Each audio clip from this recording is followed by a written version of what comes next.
Chapter 2105. But the furious Jiang Chuanrong moves too fast. No one can react in time. Mu Yan's face also changes, and she's about to open her mouth to warn Qi Huang. But she sees Qi Huang turn his head and wave his large palm leaf-like palm. Bang! Jiang Chuanrong is sent flying along with his sword.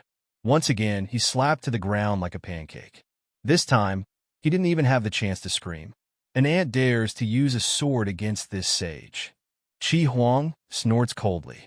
Without saying anything to Mu Yan, he runs away and disappears. Why? Why didn't the divine punishment befall on these two? Jiang Chuanrong shakily climbs up again. His face is as pale as paper, and his expression is close to insanity. Divine Soul Shock. Quickly send down the Divine Soul Shock. Hysterical roars resound all around, but everything is still quiet. What lightning strike? What punishment? There's no response at all. Mu Yan crosses her arms over her chest, calm and unruffled as she watches Jiang Chuanrong go crazy. The surrounding Liang Qin's army and passersby are also dumbfounded. What's going on? Mu Yan and that burly man attacked Jiang Chuanrong just now. They clearly used spiritual power and even injured Jiang Chuanrong's divine soul. But why didn't the divine soul shock fall? Many people remember the last time. Mu Yan also hit the steward of the Flowing Moon Pill House, but nothing happened. Moreover, they also heard the voice of the tool spirit of Tingguang Ruins, calling Mu Yan a special user. So, Great God Yu is also powerful and influential in Tingguang Ruins? Not a small fry that can be suppressed by any Tom, Dick, or Harry. Liang Qin's army gets excited one by one, and they look at Mu Yan with more and more worship. Jiang Chuanrong's throat is hoarse from shouting, but he only gets loud ridicule from the people around him and looks at him like he's a clown. He closes his mouth, firmly clenches his molar teeth, and looks at Mu Yan with resentment. Yi Liang Chun, do you think that if Tingguang Ruins doesn't send down the divine punishment, I can't do anything to you? Jiang Chuanrong screams. Even if you can use spiritual power in Tingguang Ruins, so what? You're just a little gold core stage cultivator. Be it in Tingguang Ruins or the real world.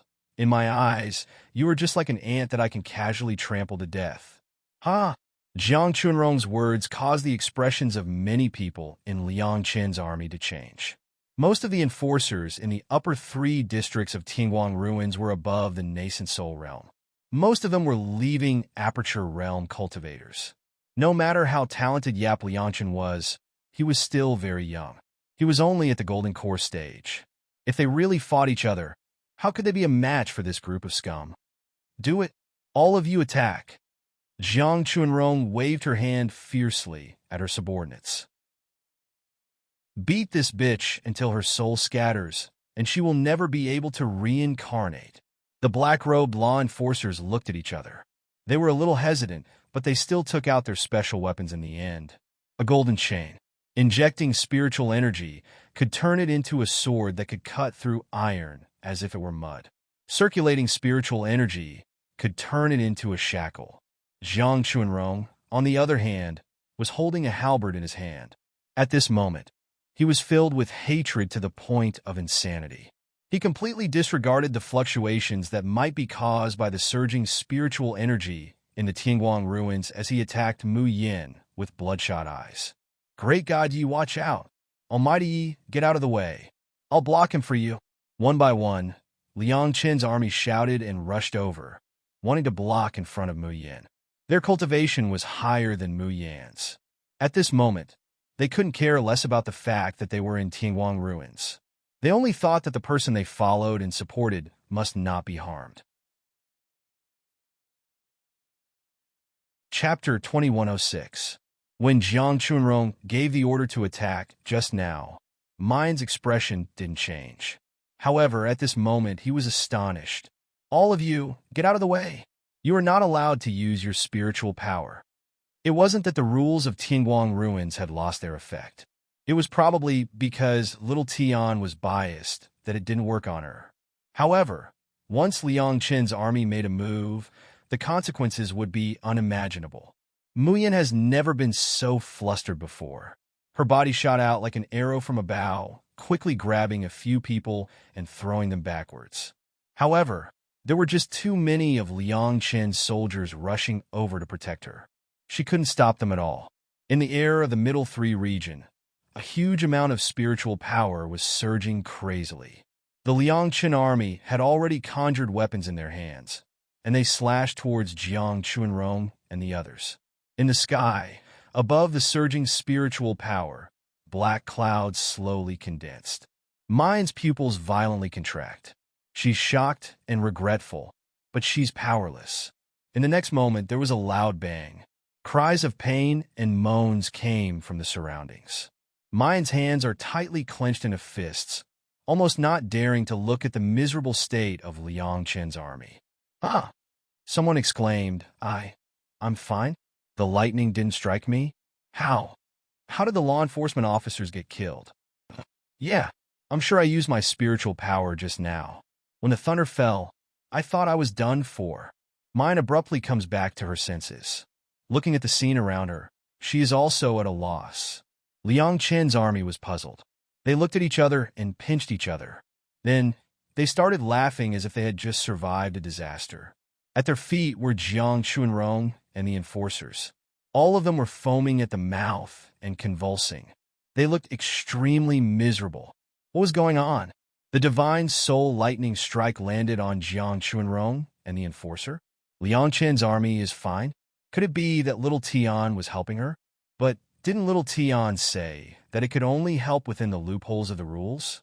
Mine is puzzled when she suddenly discovers that the originally noisy surroundings have suddenly quietened down. Everyone's eyes were fixed in one direction, as if they had seen a ghost.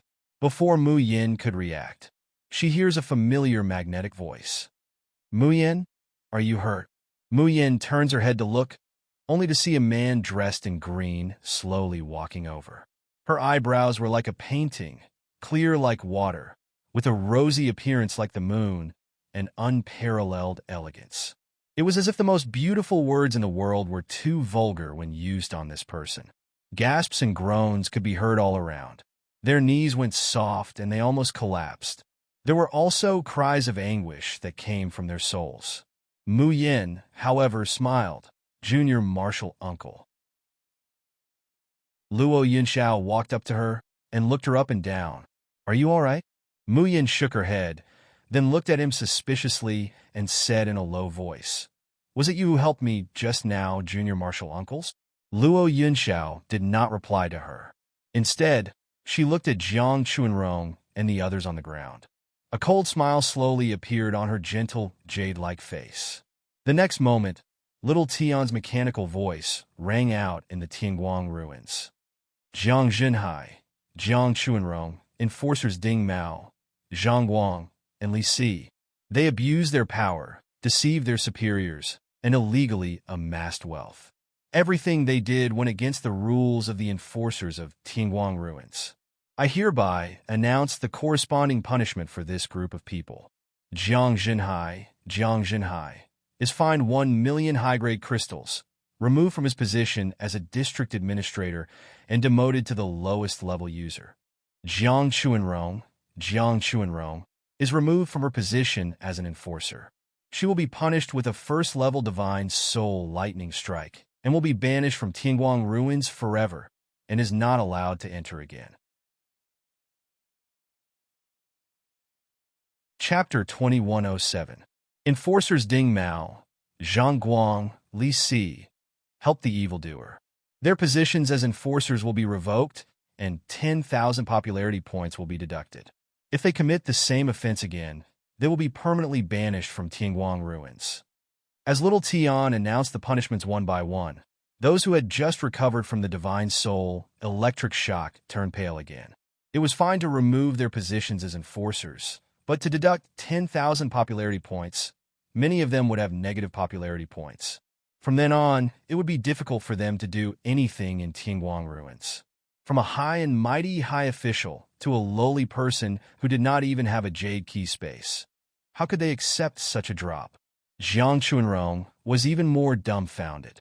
Then, when he came back to his senses, he immediately let out a hysterical roar. "Why? My Jiang family has always been the enforcer of the upper third district. Why did you remove me? Why? Before he could finish his words, a slap sent him flying. You bastard! Evil creature! Jiang Jinhai, who had come to the middle third district, rushed over madly and kicked Jiang Chuanrong. Son of a bitch, our Jiang family is in deep trouble because of you. Jiang Jinhai was the real disaster that fell from the sky. He did not know what had happened at all, but he was suddenly informed that his district manager position had been revoked, and he had even become the lowest user. For a moment, it was like a bolt from the blue, and he was dumbfounded. When he found out that everything was caused by his nephew, Jiang Chuanrong, he immediately hated him to the core. Get ready for level 1 Divine Soul, Electric Shock. Little Tian's cold voice came from the sky. This time, Jiang Chuanrong was really panicking. He desperately wanted to leave Tingguang Ruins, but found that he could not. Uncle, save me. I don't want to take the Divine Soul, Electric Shock. Jiang Chuanrong's face was full of snot and tears as he cried for help. He was an enforcer and knew better than anyone what level 1 Divine Soul, Electric Shock meant. Ordinary Divine Soul Electric Shock would only damage the spirit or weaken the cultivation. However, a level 1 Divine Soul Electric Shock could take a person's life. Even if he did not die from the shock, he would become an idiot.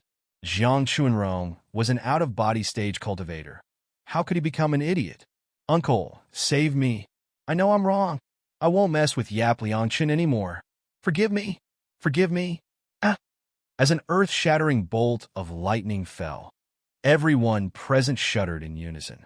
It was because of Jiang Chuanrong's blood-curdling screams, and also because of the fact that his entire body, flesh, bones, and soul had been distorted after being electrocuted.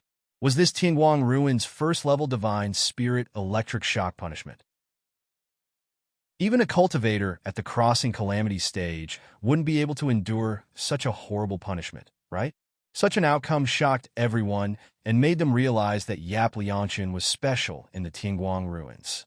Up until now, anyone who wanted to deal with Yi Liangchen in the Tingguang Ruins had died. Without exception, all of them ended up in a miserable state. Little Martial Uncle, where have you been recently? Why didn't he come to see us? That's right, our domains have all been activated. Eldest senior brother, second senior brother, fourth senior sister, and fifth senior brother have all advanced to the second stage of their domains. We practice the blood slaughter sword formation every day.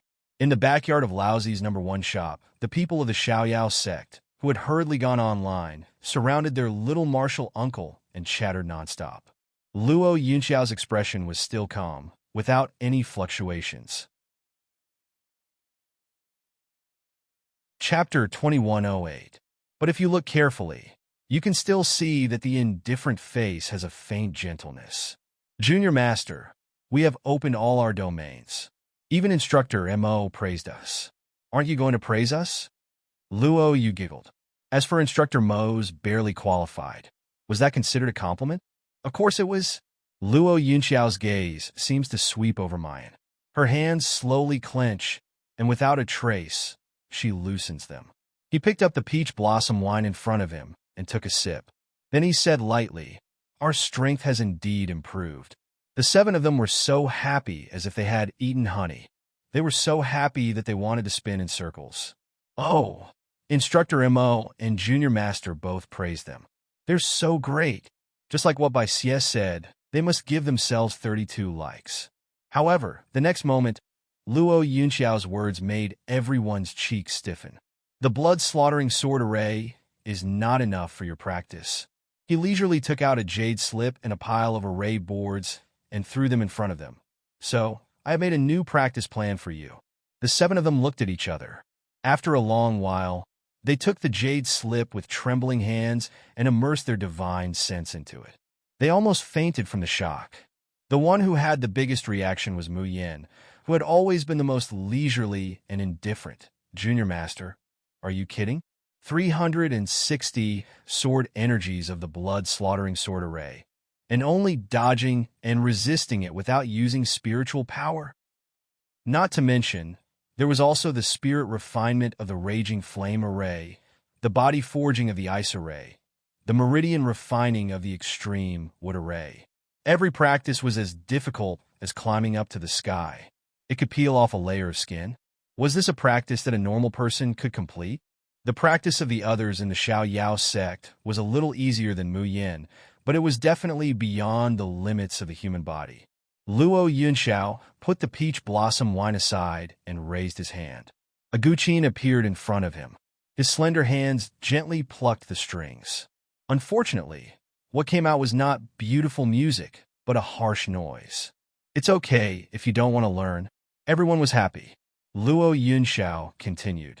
Then let's settle the debt you owe me. The Xiao Yao Seven's face stiffened. Wah, master, let me do it. I'll settle it with them. Chiwen jumped out excitedly and shouted. Before Mei Yin Yin came, all the expenses of the Xiao Yao school were paid by my master. Of course, Shi Qing was the one who paid most of the expenses. But Shi Qing is your master. A master for a day is a father for a lifetime. Is there anything wrong with a son paying his father's debt? The faces of Yun Ruhan and the others sank. Especially Yun Ruhan. She knew very well how many crystals her master had spent on Little Ant Master. Moreover, most of it was used by Master to buy wine, the kind of fine wine that cost dozens of high-grade crystal stones for 1 ounce. Mu Yin opens her mouth, wanting to speak. Luo Yunxiao glanced at her faintly and said, I'm here to drink with you. In this world, you're the first one who dares to make Master drink with another woman, Mei Yin Yin. Not to mention, Master will personally teach you sword techniques. You owe Master the most. Chiwen shouted excitedly. If you really don't want to cultivate, why don't you devote yourself to me? Splat. Luo Yunxiao slapped Qi Wen to the ground, silencing her. Luo Yunxiao's gaze swept over the 7 people present. Now, do you still have any objections? No. The 7 people shook their heads like a rattle drum.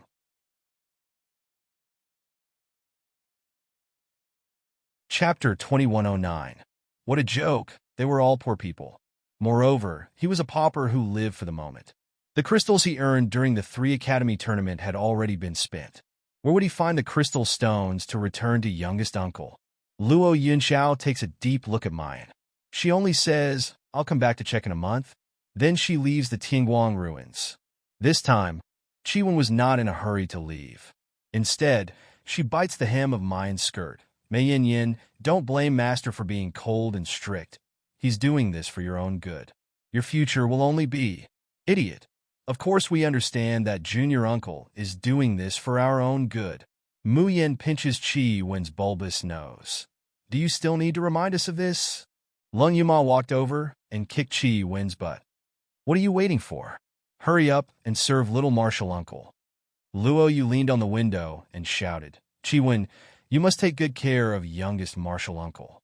Remind him to come back and visit us more often when he's free. Qi Wen opened her eyes and looked at the indifferent young man sitting at the side as if he didn't care about anything. For some reason, she felt an inexplicable sourness in her heart. Master, those kids from the Xiao Yao sect actually care about you a lot. Luo Yunxiao gently smiled. A light smile blossomed on that incomparably handsome face.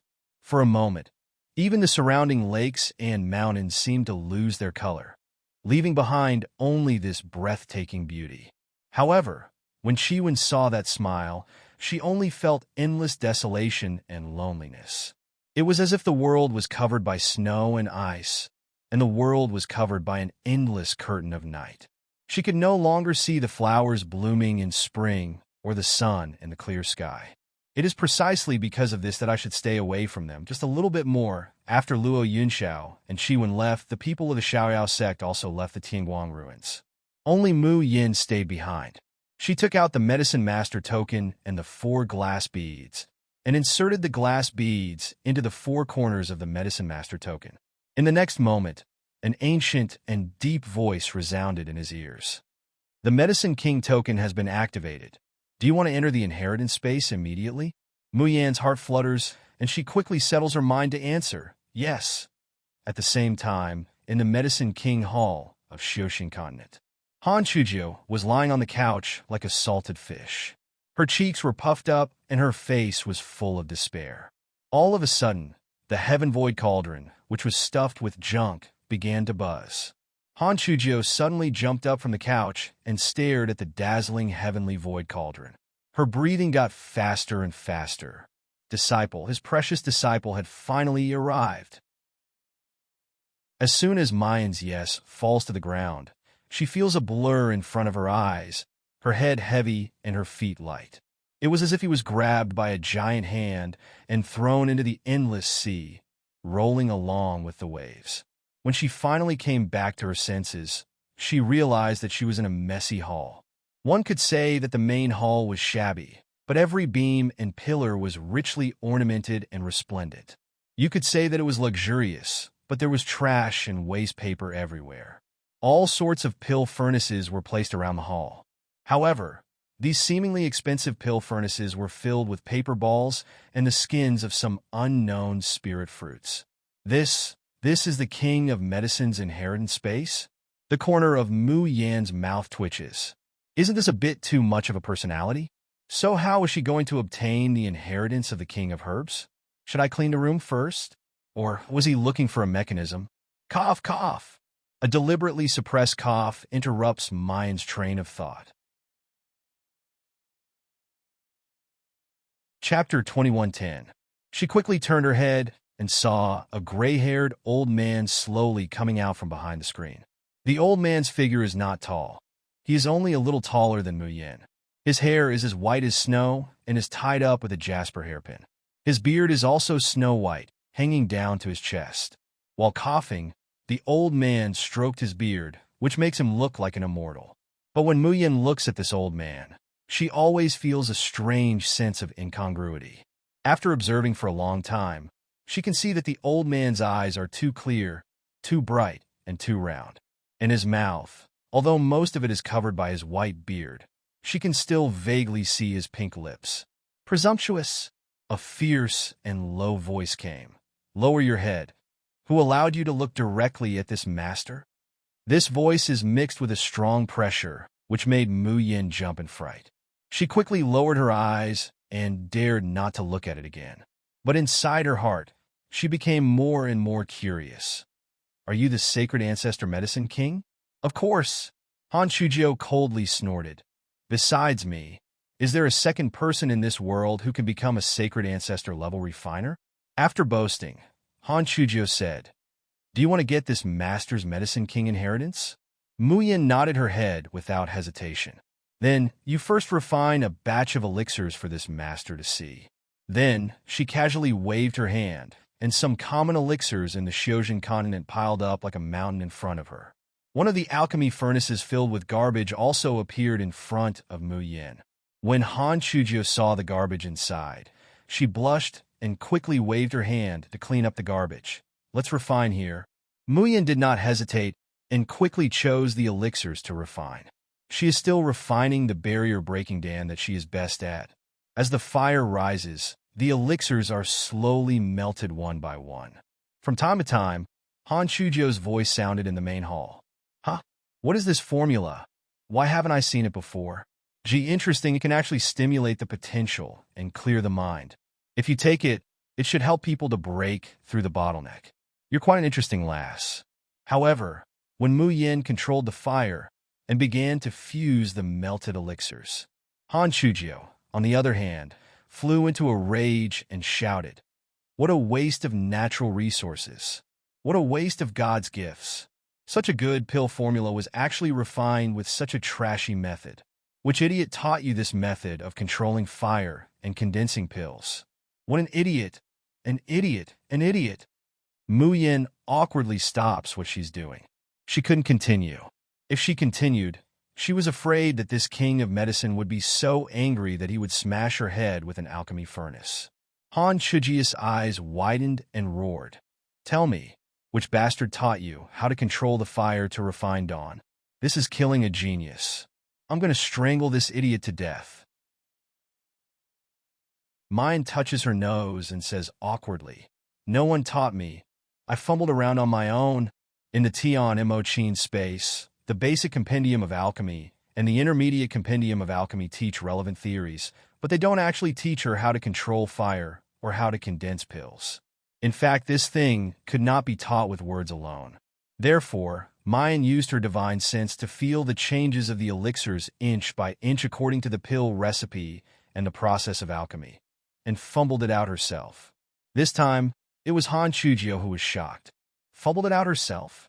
The most difficult part of alchemy is controlling the fire and condensing the Dan. Ordinary alchemists may not be able to master these two aspects even after being taught by a famous teacher for several years. Chapter 21:11. But the little girl in front of him, without anyone's guidance, actually fumbled out a set of fire control and dawn. Even if Han Chujio criticized it as worthless, he knows that compared to many alchemy sects in the Shoshin continent, this set of fire control and dawn is already very exquisite. Did you really fumble it out by yourself? Muyin nodded her head with difficulty, waiting for the Medicine King's scolding. However, after waiting for a long time, she found that there was no sound from the opposite side. When she looked up, she saw the Medicine King, who has a sage-like appearance, half raise his head, smiling with a sneaky face. Her big round eyes were sparkling, and her pink and tender cherry lips were smacking, as if she was savoring the aftertaste of something delicious. Han Chujio was really happy at this time. He knew that the person who can trigger the Medicine King's inheritance and pass the Medicine King's assessment is not an ordinary person. However, he had never imagined that his disciple would be so talented. In the future, when he trained her, he will be able to beat Di Ming. At that time, he will let the people of the Polar Domain's imperial court kneel down and sing surrender. Muyin blinked her eyes. Her heart was curious. What happened to the Medicine King? Up close, the Medicine King's skin is very good. Because of his excitement, his white skin is red. It looks like a red apple. Muyin stretched out her claws, wanting to pinch the Medicine King's face to see if it was just an illusion. Han Chujio suddenly came back to his senses. He was scared and took a few steps back. He covered his beard and said, "Bold little apprentice, what are you doing?" Muyin retracted her hand in embarrassment and coughed lightly. "Medicine King, my fire control and dawn." She hasn't finished her words, but Han Chujio angrily said, "What Medicine King? Call me Master. Master, Master. You are my only apprentice, the only successor of the Medicine King Hall. Do you want to deceive your master and betray your ancestors?" Muyin wrinkled her eyebrows in embarrassment. "But I already have a master." Although Shirqing didn't teach her anything, he is also her master. If Shirqing hadn't brought her into the Xiaoyao school, she wouldn't have met her fellow disciples, and she wouldn't have been taught by her junior martial uncle. Han Chujio contemptuously said, "Can those garbage alchemists in the lower realm compare with me? That kind of trash doesn't deserve to be called a master." Muyin opens her mouth, wanting to say that he's not a master in alchemy. Han Chujio impatiently said, Okay, then can you reluctantly call me Jiu Shifu?" Muyin immediately called out obediently, "Ninth Master." When Han Chujio heard her little apprentice obediently call her Jiu Shifu, her heart burst with joy. She felt so happy that bubbles burst out of her bubble. Han Chujio has a disciple. He finally had a precious disciple. However, the ecstatic Medicine King coughed lightly and said, "If you want to enter my Medicine King Hall and become my successor, you still need to promise me two things." Muyin, "Ninth Master, please speak." Han Chujio was silent for a long time, then slowly said, "When you ascend to the Shoshin continent one day, you will help me raise a flower and plant a fruit." Muyin's heart moved. Is it the flower of the other shore and the Yellow Springs fruit? Han Chujio took a deep look at her and nodded her head. "You have experienced the pain of planting the Yellow Springs fruit in the moistening space, but that was only a simulated process. If you really want to plant the flower of the other shore and the Yellow Springs fruit in the real world, it will be thousands of times more difficult than in the virtual space. You may even lose your soul. Are you willing?"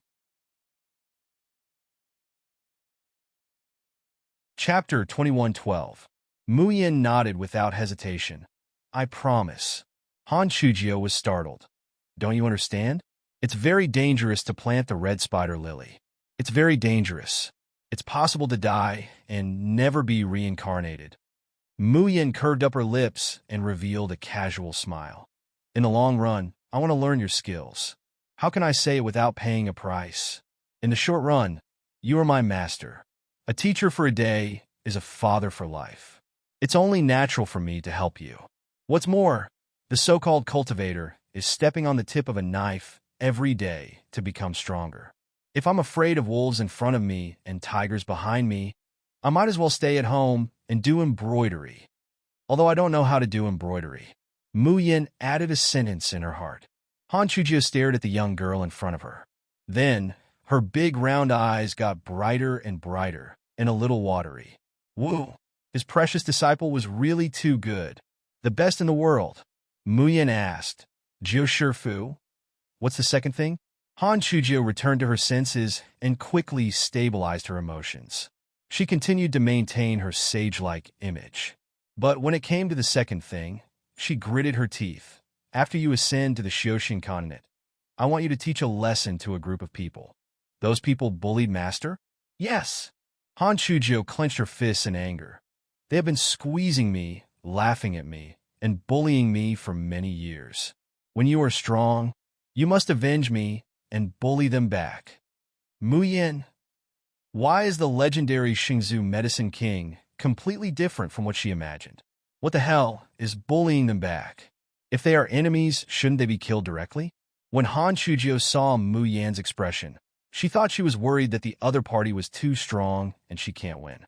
So, she quickly comforted her. Don't worry, in this world, it's not only those cultivators who are strong. Alchemists can also be strong and invincible. If not for my body being trapped in this Medicine King Hall and unable to get out, Master, I'd have long gone to blow up their dog heads.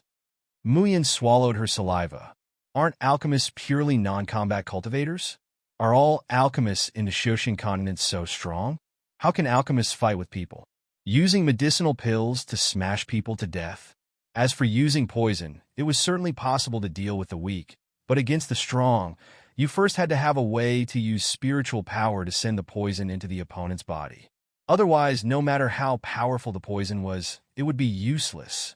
Mine coughs lightly. Master, in fact, apart from alchemy, I'm very strong in other areas. When I arrive at the Xiaoxin continent, I will definitely help you teach that bastard who bullied you a lesson.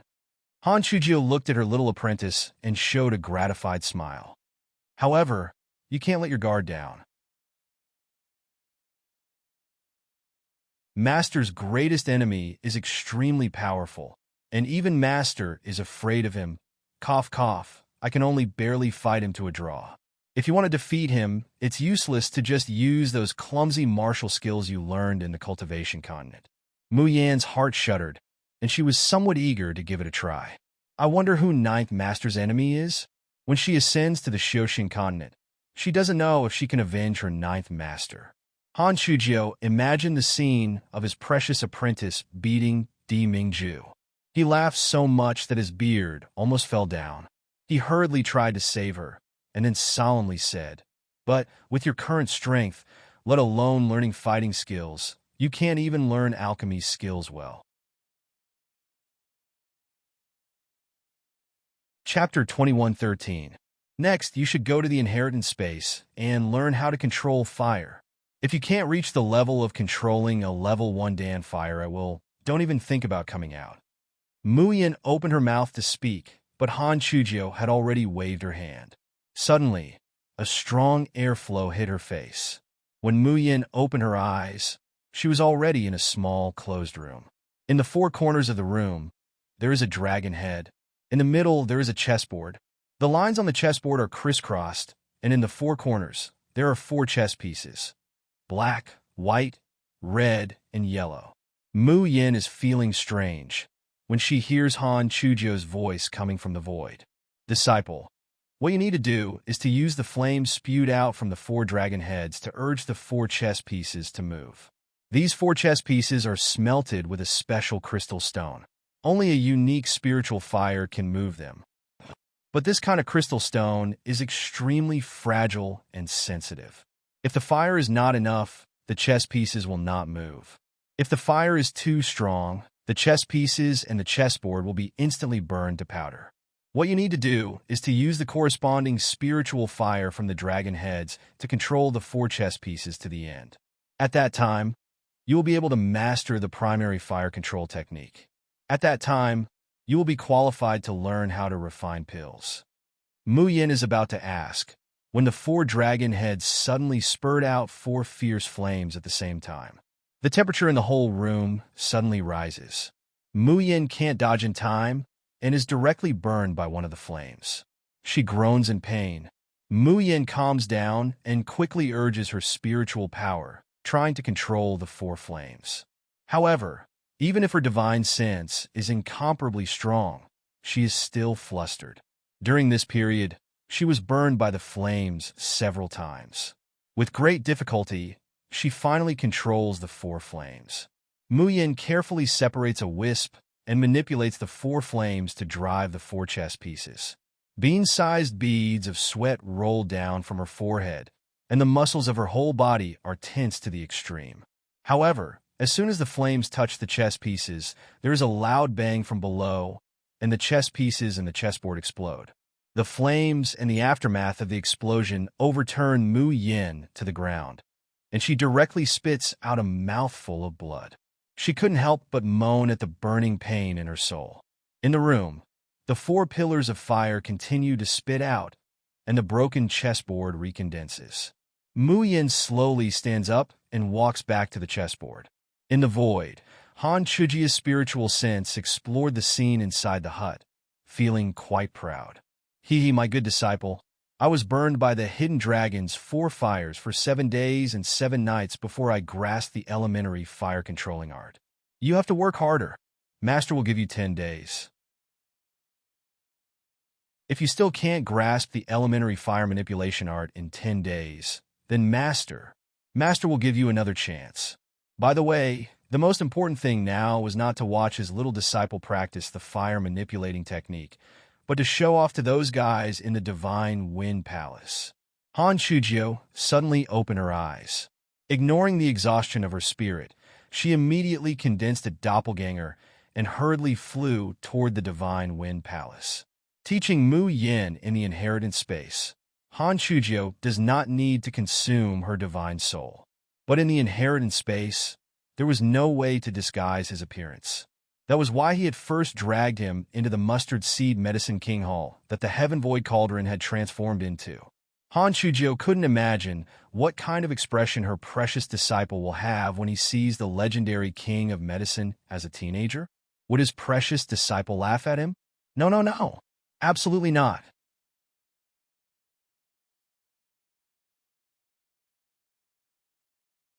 Chapter 21:14. He would rather consume his soul to maintain his immortal image in front of his little disciple. As soon as Han Chujio arrived at Lingxiao Hall, she found that the atmosphere was heavy.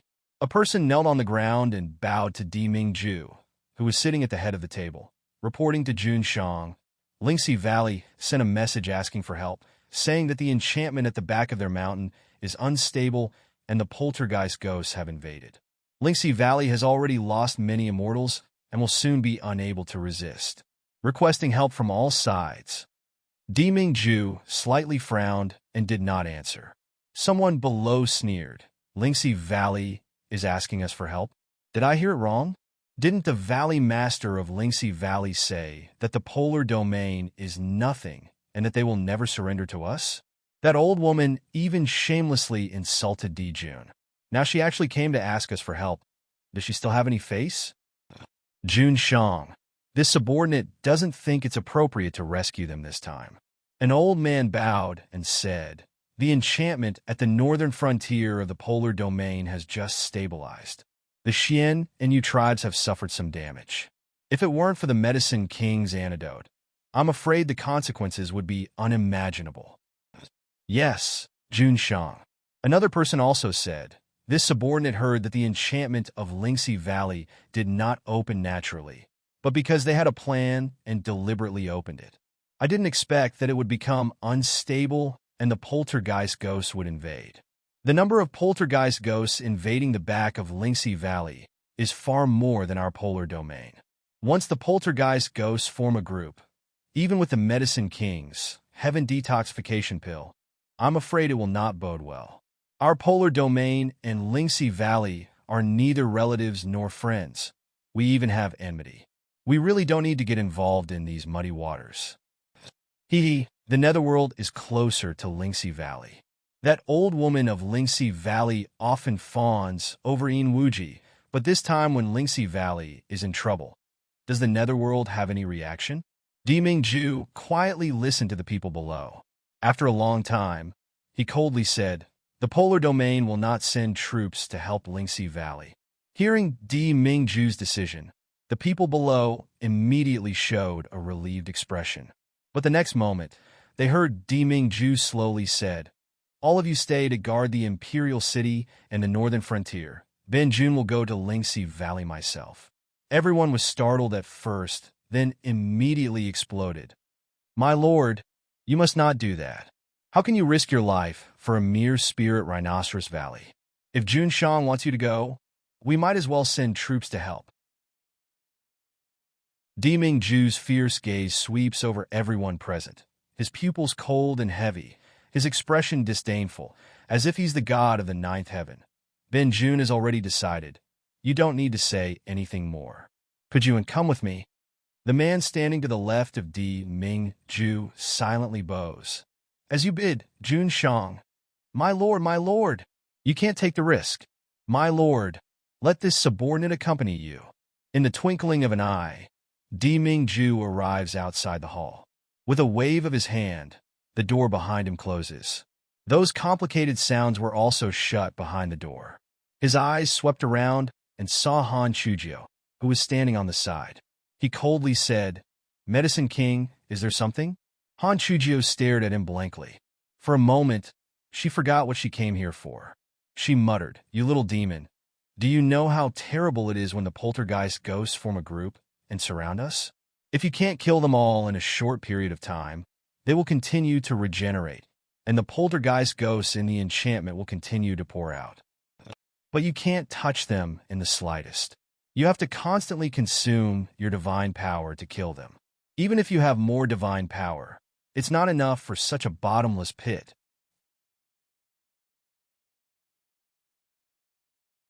Chapter 21:15. He has been poisoned too much. Even the Heaven Spirit detoxification pill is useless. You're risking your life just to save a spirit Rhino Valley. Are you out of your mind?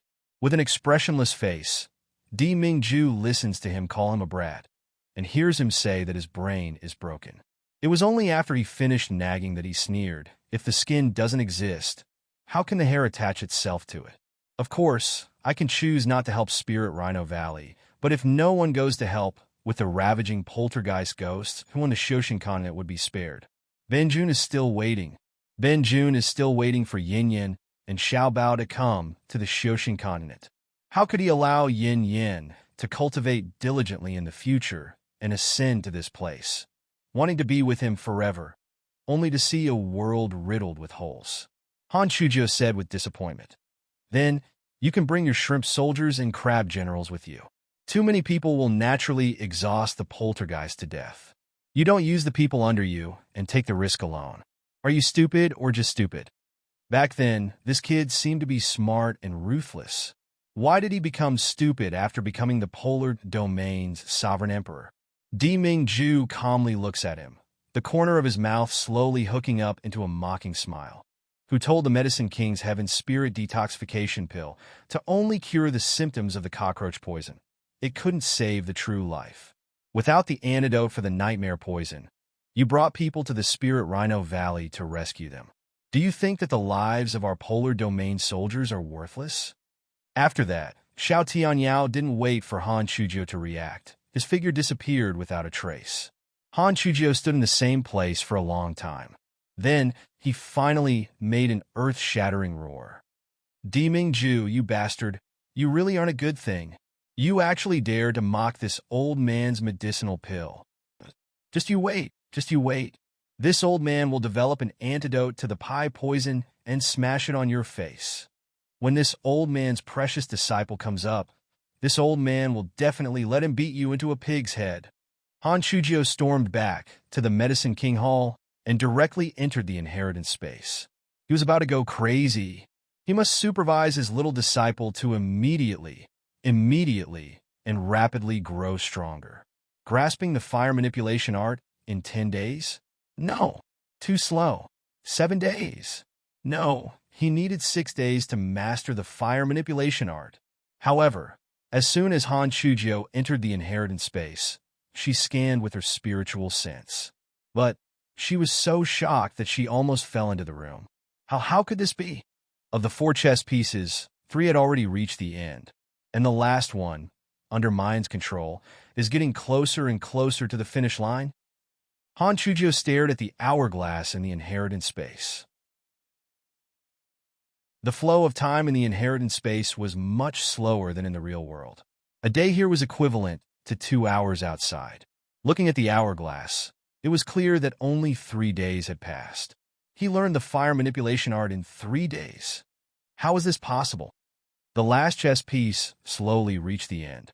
In the blink of an eye, the fire dragon that was originally spitting out disappeared, and the chessboard also emitted a sparkling light, enveloping Mu Yan's entire body. Mine only feels that her divine sense and spiritual power, which had originally been completely depleted, are instantly replenished. Her body felt as if she was soaking in a hot spring, so comfortable that she wanted to moan.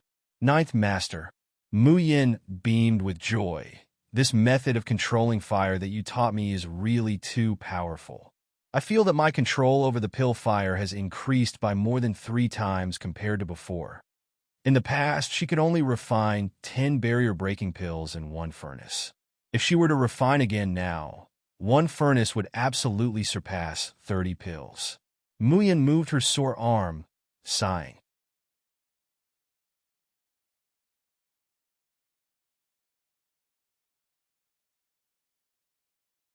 Chapter 2116. It's just that it's really not easy to control 4 different types of spirit fire in one go. I spent a day before I could skillfully differentiate and control the 4 types of spirit fire. Grasping the power to move the chess pieces took another day or so. Unknowingly, I actually spent 3 days. This fire manipulation art is indeed somewhat difficult to learn. It is indeed worthy of being the Medicine King's inheritance. Han Chujio, he felt like he had been stabbed in the heart by an arrow. 3 days. 3 days. This little disciple of his managed to learn the beginner-level fire manipulation art in 3 days. And he actually said that it was difficult. How many days did she need to learn it? 2 days. 1 day. It took Han Chujio 7 days to master the basic fire controlling art. But now, Han Chujio's blood got stuck in his throat. He couldn't spit it out. Why did that brat Di Mingju hit him so hard? He wanted to seek comfort from his precious disciple. But in the end, he was hurt even more. This world is too cruel to Han Chujio. Ninth Master, are you there? Ahem. Han Chujio lightly coughed and picked up the broken pieces of her heart and reassembled them. Then, she calmly said, Your performance is good. You have met the expectations of this master. Next, you can try using the elementary fire manipulation art to refine pills. Mu Yan frowned and said with some difficulty, Ninth Master, I also want to try to refine pills, but I discovered, after I passed the Medicine King's inheritance assessment, it seems that the power of alchemy is a little out of control, and every time I refine pills, I will explode a pill furnace. Moreover, every time it exploded, it was a 7th or 8th grade alchemy furnace, each of which was worth more than 10,000 crystals, or even 1,000,000 crystals. If she continued to blow things up, she would really be penniless. Han Chujio disdainfully said, Those broken copper and iron in the Xiojin continent can also be called alchemy furnace? Bah, you're not even qualified to be my trash can. Here, these alchemy furnaces are for you. As soon as her voice falls, several alchemy furnaces fall in front of Mayan. As soon as Mayan sees these alchemy furnaces, her eyes widen, and she swallows a few mouthfuls of saliva. Good, so many crystal stones. No, so many top-grade alchemy furnaces. None of them could be compared to the alchemy furnaces on the road of cultivation. Ninth Master, you're giving me all of this? Of course, Han Chujio said indifferently. Isn't it just an alchemy furnace? You are my Han Chujius, only disciple. So, if you want something, I can give it to you. Oh, but because of the space barrier, the immortal medicine, and spiritual fire here cannot be passed to you through the inherent space. In short, my good disciple, you must cultivate well and strive to ascend as soon as possible. Help me teach that bastard a lesson. Finally, when Han Chujio said the word bastard, she gnashed her teeth in anger. Mu Yin thought to herself, it seems that Ninth Master really hates the person who bullied him. Oh, Ninth Master is so good to me.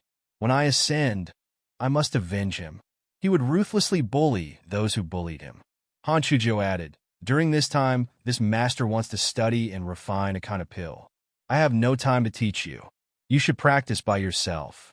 If there's anything you don't understand, just call me. Mu Yin nodded her head obediently.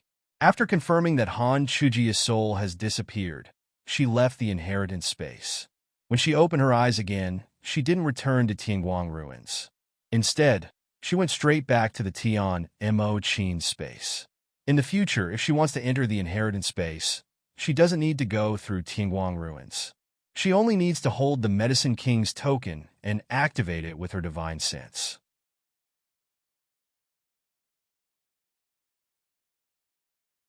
Chapter 21:17. What pleasantly surprised her the most about the Medicine King token is that the flow of time inside is 12:1.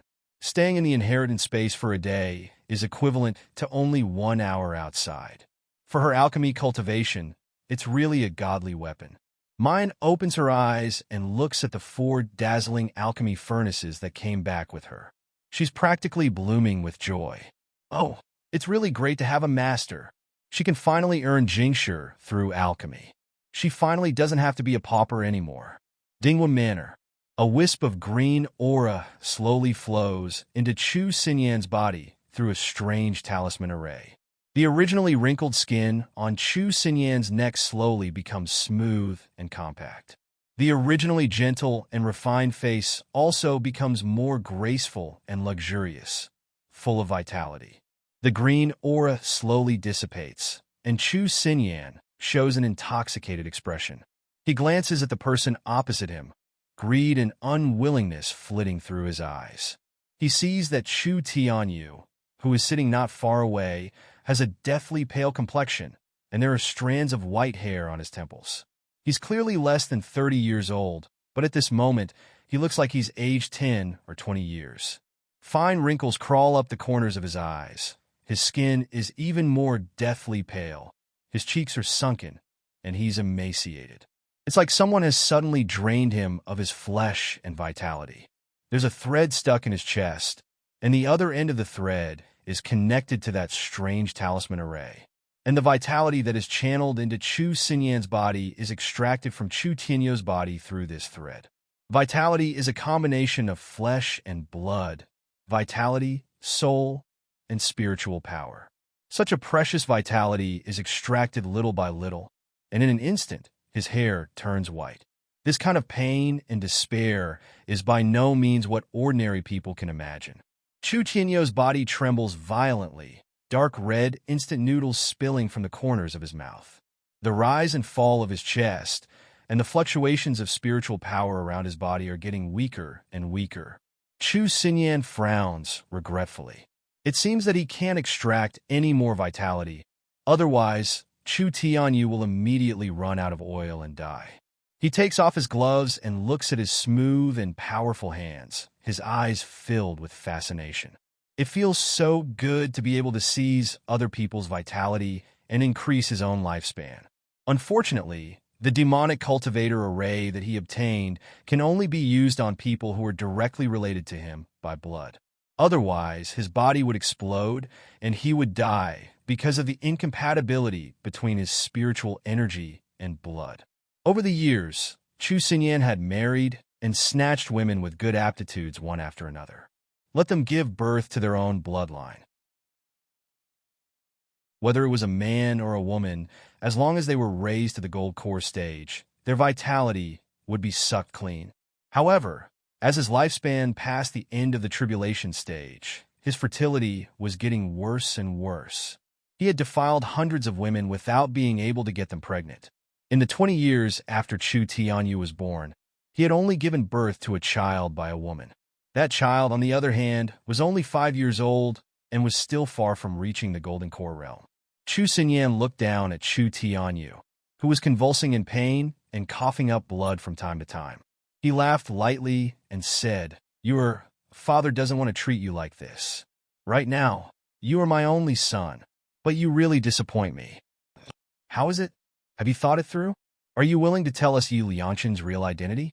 Chu Tianyu slowly stopped convulsing. His body curled up into a ball, and he didn't speak. Chu Xinyan's voice became gentler and gentler. "Father knows that you are afraid of being killed by the six-star order like Song Wei, but don't worry.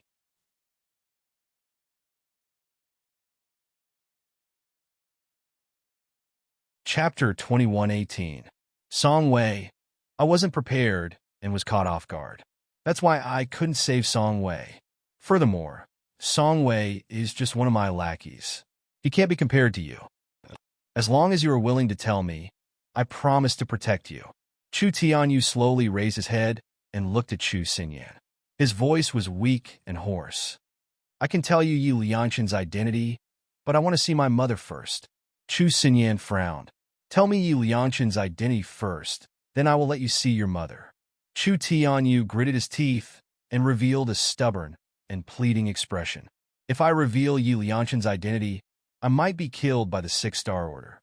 Father, before I die, at least let me see my mother and make sure she is safe. If I'm really killed because of my vow, I hope that Father will consider the love between you and Mother and spare her life." Chu Xinyan pondered for a moment, as if he was hesitating. In the end, he sighed and said, Do you not trust your father that much? Fine, I will let you see your mother." Qianwei, Zhao Xiong come in.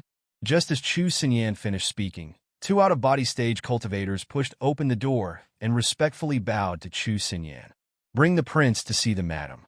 Chu Xinyan's cold gaze swept across the two and said, "Remember, you must take good care of the prince and madam. 2 hours later, bring the prince back to this room. If anything goes wrong, you know the consequences." Qian Wei and Zhao Xiong shivered and quickly bowed. The teleportation formation flickered. Qian Wei and Zhao Xiong escorted Chu Tianyu to a luxurious and elegant room. In the room, a beautiful middle-aged woman in her 40s was mending clothes with her head lowered. Hearing the sound, she immediately raised her head. Chu Tianyu steadied himself and looked at the beautiful woman. His eyes immediately became wet. "Mother, you've—" The beautiful woman was startled at first, then she let out a cry of surprise. She threw away the clothes in her hands and happily rushed over. You came to see Mother?" However, when she supported Chu Tianyu, she felt that his body was as thin as a match. When she saw his mottled snow-white sideburns and his aged face, she immediately shuddered. What's wrong?" The beautiful middle-aged woman held on tightly to his arm, her other hand reaching out to touch his face, but she almost didn't dare to touch it because of her trembling and the coldness. Tears rolled down her cheeks. It's him. He did something to you, didn't he?" Her face suddenly turned ferocious, and she roared crazily. Why? Why would he do that to you? You're his biological son. I'm already so obedient, locked in this cage, not going anywhere. He can torture and humiliate me as he pleases in this dark place. My only hope is that you can live well. Why is he still unwilling to let you go?"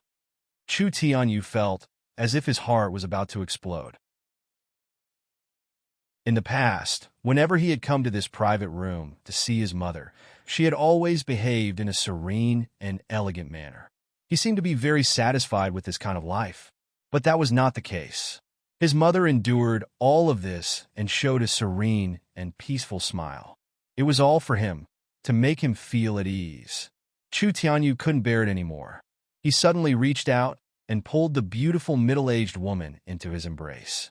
His hoarse voice, mixed with sobs, rang in her ears. "Mother, I don't want to endure that bastard anymore. Let's run away, okay?"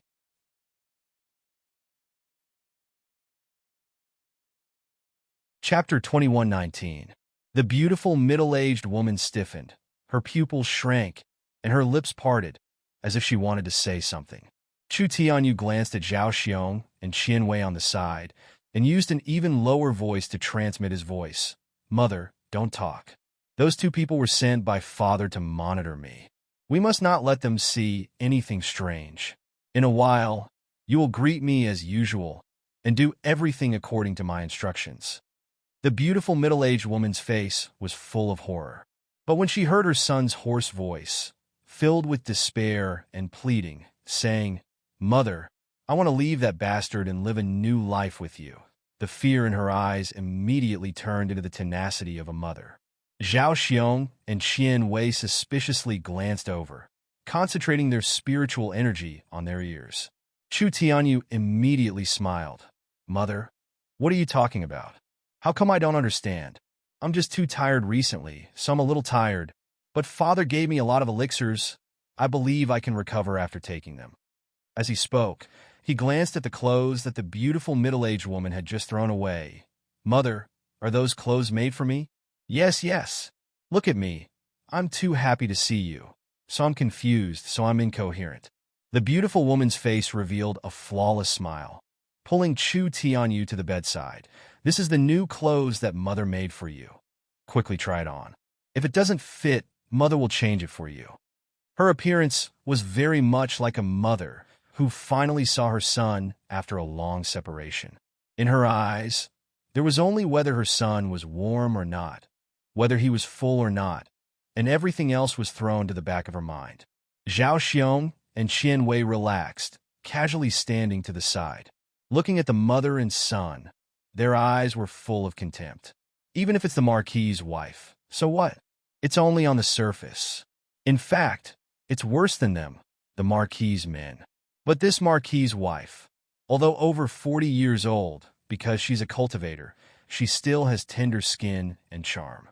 That delicate skin made them want to drool just by looking at it. No wonder Lu Yu has been obsessed with her. When the Marquis gets the mysterious heaven bead, Chu Tianyu will be useless. At that time, this beautiful woman will be bestowed to Lu Yu. Thinking about it really makes them envious. Although they were fantasizing, Zhao Xiong and Qian Wei did not relax their surveillance on Chu Tianyu and his mother. Soon, more than an hour had passed. Zhao Xiong looked at the hourglass and immediately said, Prince, it's time. The Marquis is still waiting for you. Please come back with us. Chu Tianyu grabbed the beautiful woman's hand, his face full of reluctance. It hasn't even been 2 hours, Mr. Zhao. I and my mother have finally reunited. Please let me stay a little longer. Crown Prince, this is not up to you and me. If we miss the timing, the Marquis's anger is not something that any one of us can bear. Zhao Xiong spoke politely, but his eyes were filled with disdain. The dignified crown prince was living like a dog, yet he still had to wag his tail and beg for mercy. Chu Tianyu revealed a dejected look and could only stand up and walk in the direction of the transmission array. The beautiful middle-aged woman's face was full of tears. She grabbed his hand and refused to let go. Stay with your mother for a while longer, okay? Mother, I'll come and see you later. No, let me look at you again. And look at you. The two of them pulled and quickly arrived at the transmission array. The two of them were not surprised by this scene.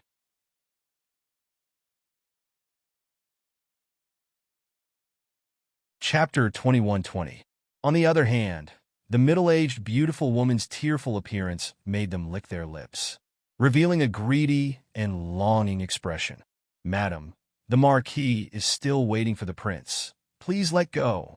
When Zhao Xiong grabbed the middle-aged, beautiful woman, he also pinched her slender waist and buttocks. The middle-aged, beautiful woman did not dare to resist at all except crying and glaring at him. Such a reluctant and welcoming gesture made the lust in Zhao Xiong's eyes even more intense. However, at the next moment, Zhao Xiong suddenly heard Chu Tianyu shout, Mother now! Qian Wei and Zhao Xiong had no time to react to what now.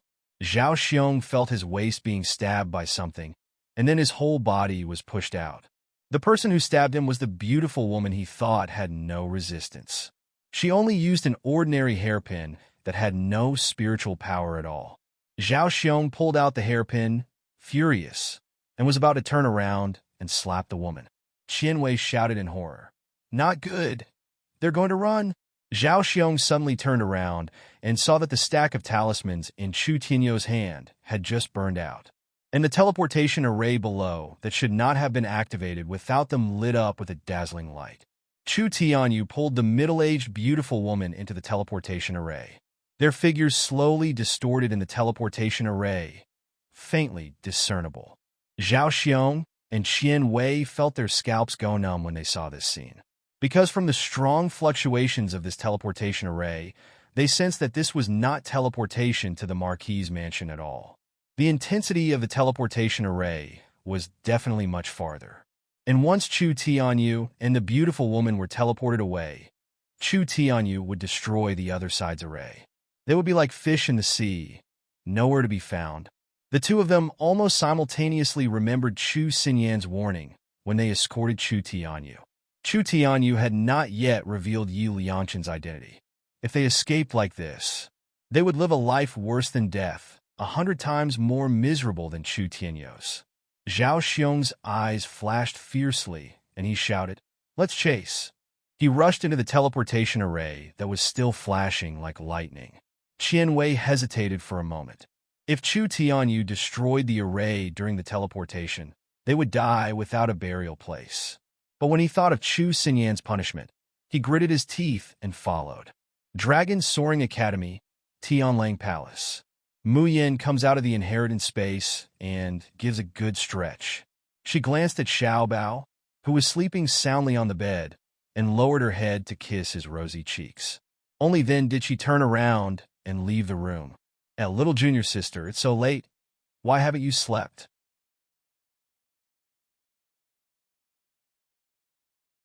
Mine says, I've been learning how to refine elixirs recently, and I'm still lacking quite a few elixirs that I can't buy in Divine Elephant City. I heard that there are many rare spirit herbs in the back mountain of Soaring Dragon, but they are usually guarded by high-level demon beasts.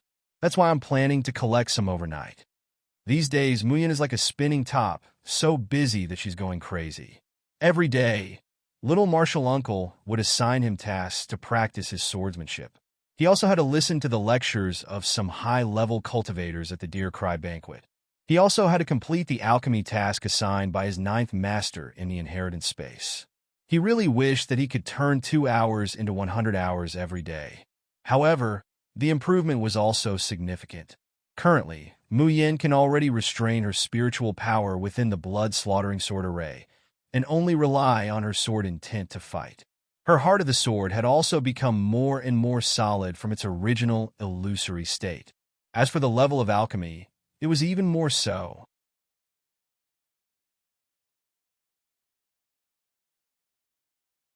Chapter 21:21. However, in the eyes of the perfectionist Ninth Shifu, the pills she refined were still trash. Moreover, she was not allowed to sell it. He said that he was afraid of losing his title as the Medicine King. Mu Yin thought that she could finally earn Spar, but she didn't expect that she could only be a poor and bitter person. Now, not to mention getting rich because of buying alchemy elixirs, the remaining crystal stones were almost all spent.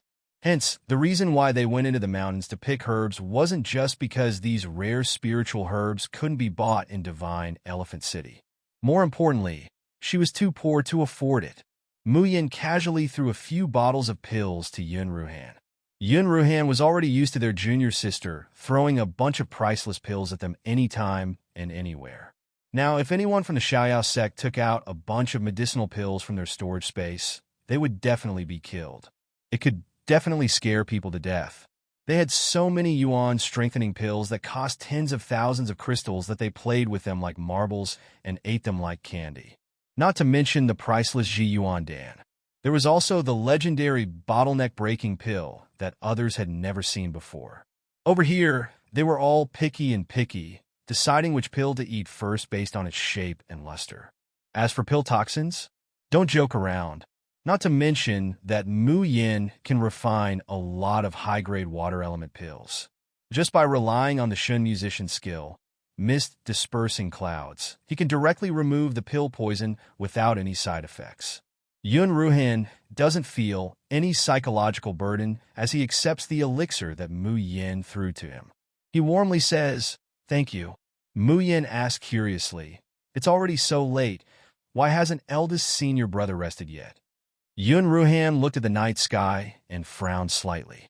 Little Seven said he was going to the back mountain of Longting to look for materials to refine puppets, but he hasn't returned yet. I'm a bit worried. Mu Yin is also a little surprised. It's already so late. Why hasn't Liu returned? Was he in danger? Eldest senior brother, don't worry. Mu Yin smiled. I'll go pick some herbs and bring Xiao-Qi back. Eldest senior brother, you know that it's much easier for me to find people in the forest than it is for you guys. The effect of myriad plants resonating allowed her divine sense to cover a large area of the forest. Of course, it would be much easier to find people. Yun Ruhan knows that Mayan has many unimaginable abilities. This was her secret, and no one in the Xiao Yao school wanted to know. In fact, everyone in the Xiao Yao sect had their own secrets. Yun Ruhan nodded and smiled. Then I'll have to trouble you, junior sister. Xiao-Qi, when he comes back, I must let him know that staying out at night is not an acceptable behavior.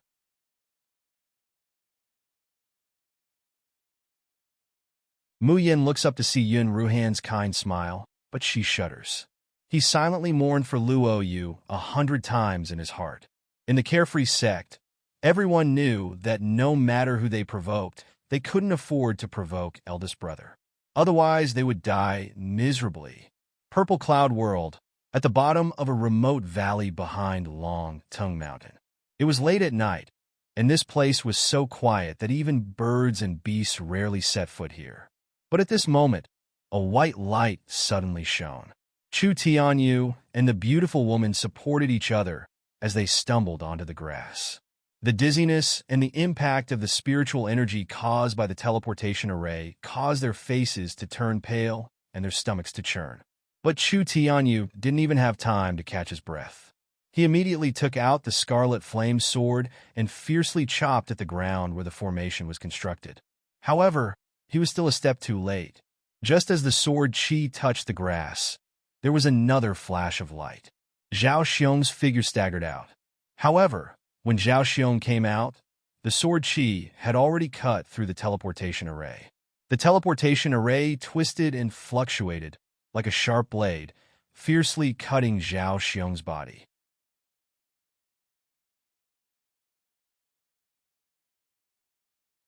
Chapter 21-22. Zhao Xiong screamed as a large hole appeared on his abdomen. Blood gushed out and spiritual energy leaked out. Chu Tianyu ruthlessly stabbed forward. Zhao Xiong hurriedly dodged the sword light. He casually took out a pill and stuffed it into his mouth. Chu Tianyu no longer cared about chasing after him. He turned around and wanted to continue destroying the array. But how could Zhao Xiong let him do as he wished? This time, he did not retreat, but advanced and entangled Chu Tianyu.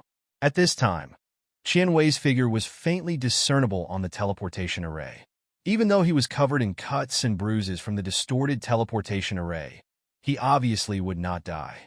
Chu Tianyu and the beautiful woman could be said to be dead for two leaving body realm cultivators. The beautiful middle-aged woman looked at Chu Tianyu, who was entangled by Zhao Xiong. Suddenly, her eyes burst out with determination and ferocity. She suddenly turned around and rushed into the teleportation array. The hairpin in her hand ruthlessly slashed at the grass. Ah! Two screams sounded at the same time. The beautiful woman was bounced several meters away by the teleportation array. Her body was covered in countless wounds, deep to the bone. Her intestines flowed out from her abdomen as she vomited a mouthful of blood. Qian Wei, who was originally in the teleportation array, was even more miserable. He was directly cut into 17 or 18 pieces by the distorted space. He did not even make a sound before he died. "Mother!" Chu Tianyu let out a mournful cry and threw himself in front of the beautiful woman. His crimson eyes were filled with tears. "Mother, don't scare me. Don't scare me, okay?" It was extremely difficult to destroy an active teleportation array. If one's physical body rushed into the teleportation array, they would be torn apart. If ordinary magic treasures entered the teleportation array, they would be instantly destroyed. Chu Tianyu could destroy it because he had the divine artifact Scarlet Flame sword in his hand. But the beautiful woman did not have anything on her. She only had a weak body and a strong desire to protect her son. The beautiful middle-aged woman, opened her eyes in a trance. Her blurred eyes looked at her son, who was very close to her. She trembled as she reached out to touch his face. Her bloody hand stuck the blood on Chu Tianyu's face. The beautiful woman wanted to retract her hand, but Chu Tianyu firmly pressed it down. "Mother, you promised me that you would escape from that bastard Chu Xinyan with me. You said that you wanted to start a new life with me. I'm sorry. The middle-aged woman's lips trembled with difficulty. It's all Mother's fault for dragging you down. Mother can only help you. This is all. You have to live well? No." Chu Tianyu let out a mournful roar, spirit energy crazily surging into the beautiful middle-aged woman's body. "Mother, if you die, what's the point of starting over? Mother, I beg you, don't leave me. In this world, you are the only family I have left, Mother." The beautiful middle-aged woman's hand slowly fell down. Her body became colder and colder as her blood flowed. Chu Tianyu's eyes widened, and his tears dried up. His throat seemed to be blocked by something, and he could no longer make a sound. The world that belonged to him, which was already on the verge of collapse, was completely collapsing. And at this time, Zhao Xiong had already treated the wounds on his body and furiously flew towards Chu Tianyu, thrusting his sword. Both he and Qian Wei were leaving Aperture Realm cultivators. Among Master Ho's trusted subordinates, their cultivation and status were the lowest. But no matter how low they were still leaving Aperture Realm cultivators. The two of them simply did not put Chu Tianyu, a Jindan brat, and the beautiful woman, a fasting realm cultivator, in their eyes, who knew that they would be pecked in the eye by the goose. The two of them almost died in Chu Tianyu's hands.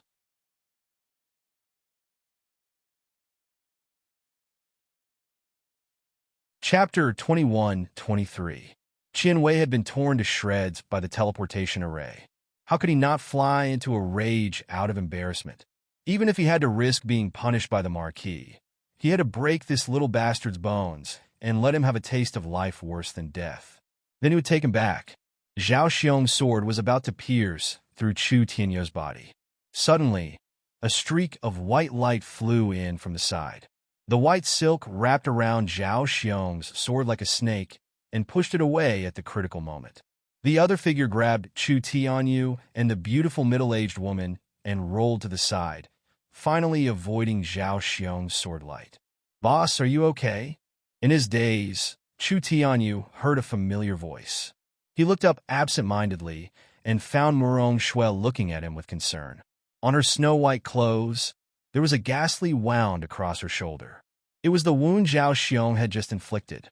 Chu Tianyu suddenly came to his senses, his pupils constricting in fear. Then he roared angrily, Go! What are you doing here?" "Boss Chu, I'm no longer your captain, nor your boss." Chu Tianyu's voice grew shrill. "I have nothing to do with the Qilin squad, and I'm not related to you in any way. Why are you meddling?" "Murong Shui, I told you to scram. Did you hear me?" Murong Shui stared at him, as if she didn't hear the humiliation and anger in his voice. Instead, she stared at his face, which had aged decades. "Boss, what happened to you? Who did this to you?" Chu Tianyu said. "Murong Shui, I'll say it again. What I do has nothing to do with you. Wait, don't quarrel." A clear and pleasant voice came from the side. "At a time like this, lives are at stake. Let's save them first, okay?" Chu Tianyu and Murong Shui looked over. Seeing the youth squatting next to his mother, his pupils constricted. "You're Lan Luoyu from the Carefree Squad? Why are you here?" Luoyu ignored him. She quickly took out a pill and stuffed it into the mouth of the middle-aged woman. Feeling it wasn't enough, she took out another bottle, poured out 5 or 6 pills, and stuffed them into the woman's mouth. Chu Tianyu opened his mouth and wanted to say something, Then his eyes suddenly widened, revealing a look of disbelief. In front of him, the beautiful middle-aged woman whose spiritual energy had already dissipated and whose body was slowly turning ice-cold was actually beginning to slowly heal from her wounds. The surrounding spiritual energy of heaven and earth also gathered into her body. His originally deathly still heart began to beat, and his chest rose and fell slightly. Although he was still unconscious, everyone knew that he was not dead, but only unconscious. Mother! Chu Tianyu was wild with joy, throwing himself at the beautiful middle-aged woman, tears pouring out uncontrollably. Mother, you're still alive? You're still alive? Murong Shue's jaw dropped. What kind of pill is this? The aura of spiritual power should only be at the 5th or 6th grade, but how can a 5th or 6th grade medicinal pill bring a person back to life like this? Luo, you said proudly. Can the pills refined by my 6th senior sister be compared to ordinary 5th or 6th grade pills? Chu Tianyu was startled, and his expression became absent-minded and blurry. This is Leaf. She refined it? When Luo Yu saw him like this, she thought, could it be that Chu Tianyu likes 6th senior sister? That won't do. 6th senior sister is Instructor Mo's. Even Junior Uncle Master doesn't have a share. How can you have a chance?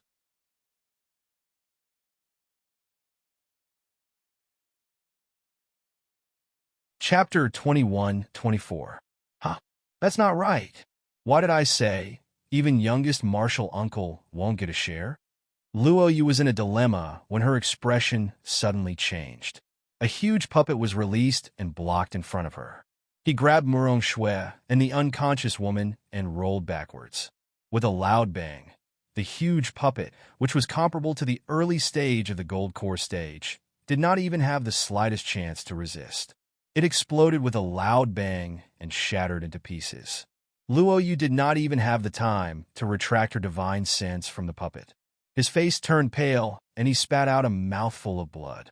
Luo Yu. Murong Shue held him nervously. Are you okay? Luo Yu wiped the blood from the corner of her mouth and said gloomily, every time I meet someone from your Kirin team, nothing good happens. Especially you. He glared at Chu Tianyu.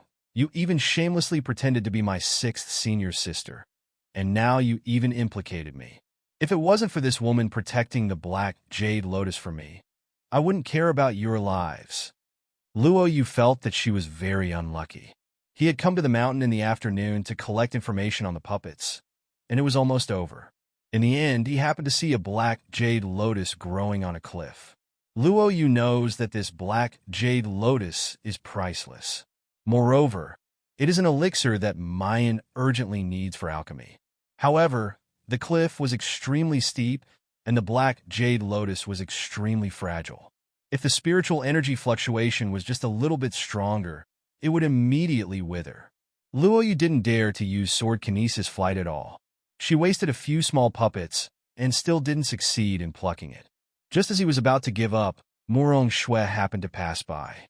Murong Shue's Cloud Frost Silk was a very special type of magic treasure.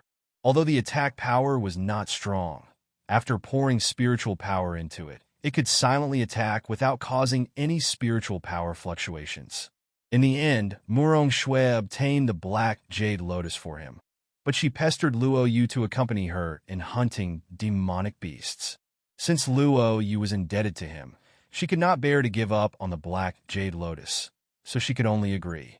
Unfortunately, the demonic beast Murong Shue wanted to kill was extremely fast and cunning.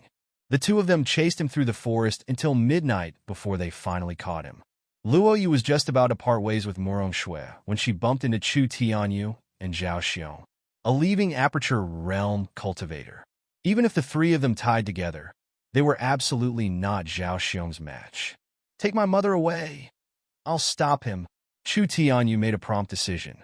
His whole body ignited with spiritual power and stood in front of the three. Zhao Xiong laughed loudly and casually slashed with the sword in his hand. Stop me? You? Huh? You bunch of little bastards. None of you are allowed to leave. The flying sword chopped down, but what attacked was not a sword ray, but a sword net that covered the sky and covered the earth. Chu Tianyu, who bore the brunt of the attack, suddenly had a wound split open on his body and blood spurted out. Luo Yu and Murong Shui weren't much better off. Their bodies were riddled with wounds. Murong Shui tossed out the white silk in her hand, which suddenly turned into a giant flying silk. She shouted, "If we're leaving together. Quick!" As he spoke, the flying silk wrapped around Chu Tianyu and the unconscious beautiful woman and quickly soared into the sky. The speed of the rain was also extremely fast. The hundreds of puppets in his hands were thrown out as if they were free, blocking Zhao Xiong's path. He leaped onto the flying silk and shouted, "Go!" The white flying damask shot out like a bolt of lightning, speeding towards the Dragon Soaring Academy. As long as they could escape into the Dragon Soaring Academy, as long as they could alert the instructors of the Dragon Soaring Academy, they would still have a chance of survival. However, the sound of puppets exploding could be heard from behind them.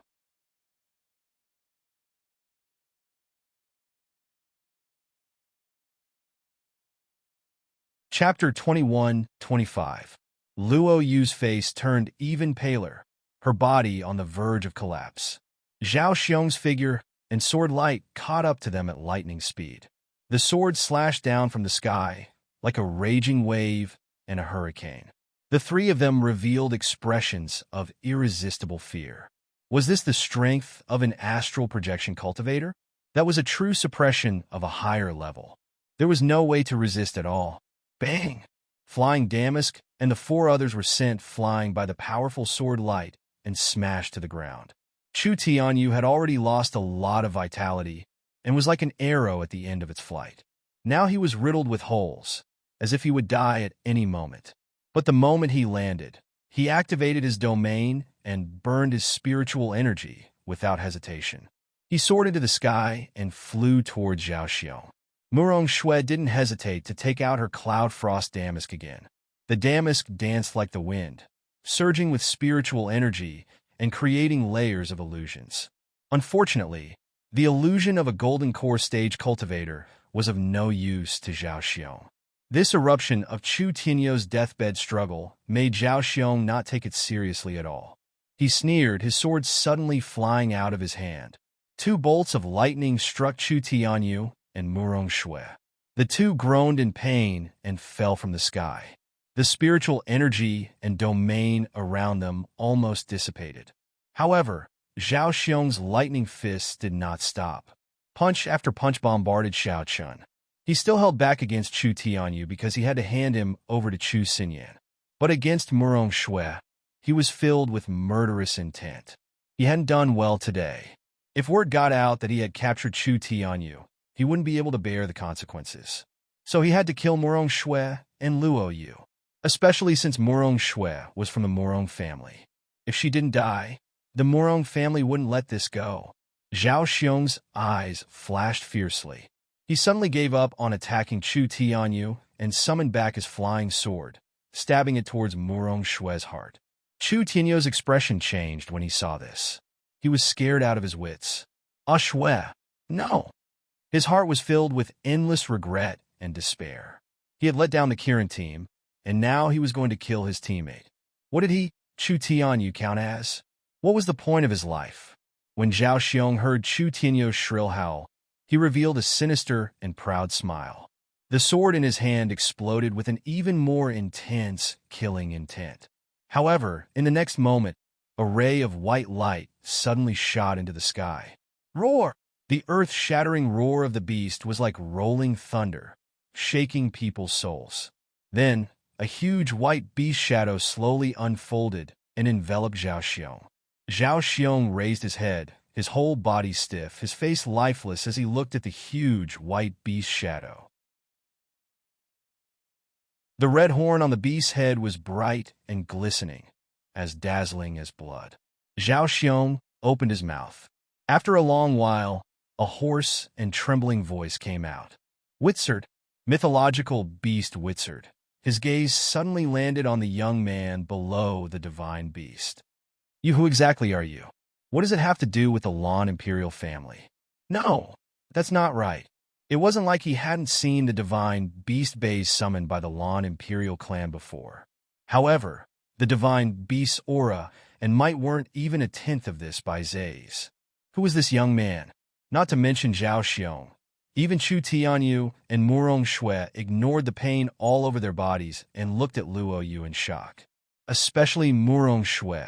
From the first time she saw this young man controlling the puppets on top of Tianlang Palace's walls, she felt that this young man was too cute.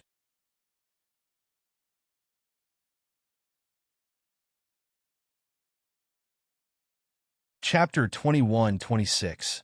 When he smiled, two dimples appeared on his cheeks, giving off a sense of closeness like a younger brother next door. It made her want to pull him into her arms and rub him hard. That was why Murong Shui liked to tease him in the following days.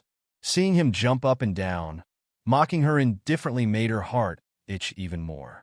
However, at this moment, the young man with his eyes drooped.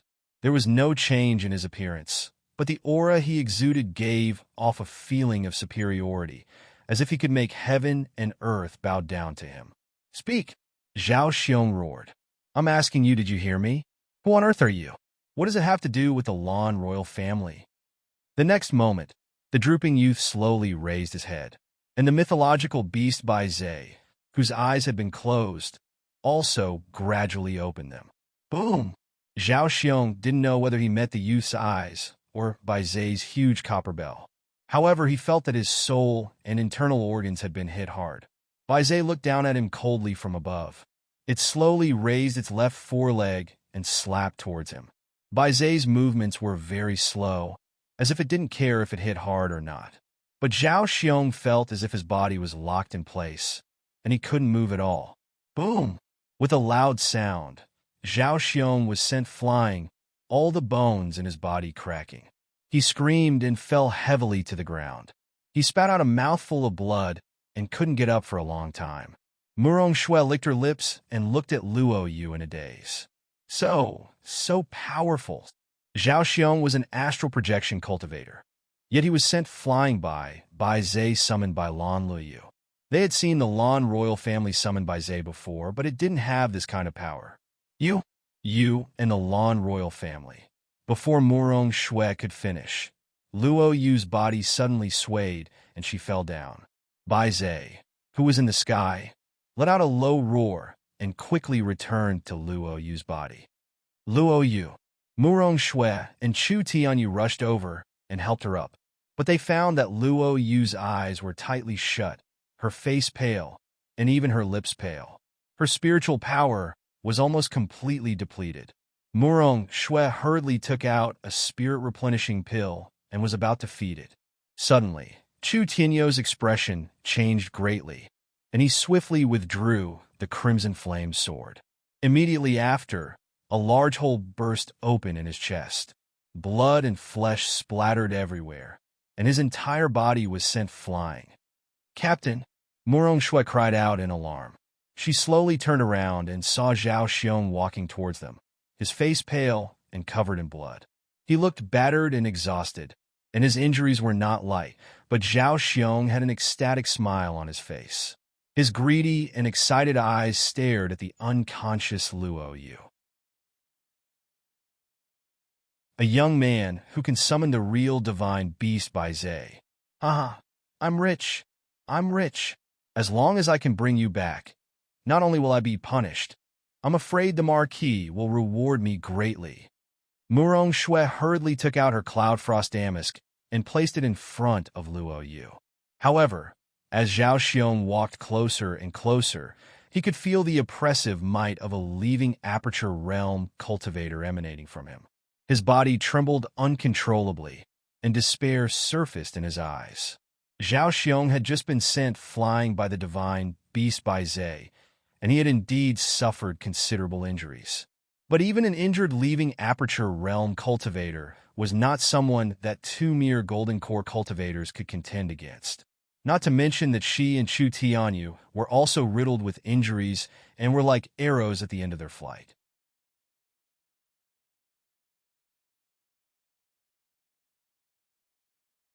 Chapter 21-27. But no matter what, Even if she had to die, she wouldn't let this scum hurt Luo Yu. All of Murong Shue's spiritual power surged wildly. Blood trickled from the corner of her mouth, but she didn't even bother to wipe it away. She attacked Zhao Xiong. The cloud frost silk transformed into a viper, then into a sharp sword. It pierced through the air with a shrill whistle, stirring up the surrounding spiritual power. However, such a huge commotion only made Zhao Xiong chuckle in disdain. Suddenly, he grabbed at the air. The curled cloud frost silk was caught by him. Bang! Zhao Xiong viciously slammed his palm into Murong Shue's chest, crackling with electricity.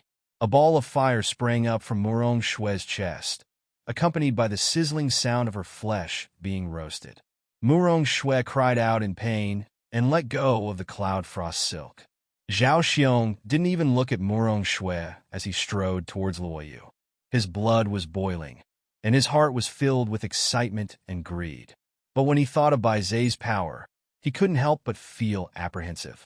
Although this youth was currently unconscious, what if he woke up again and summoned the divine beast Bai Zai again?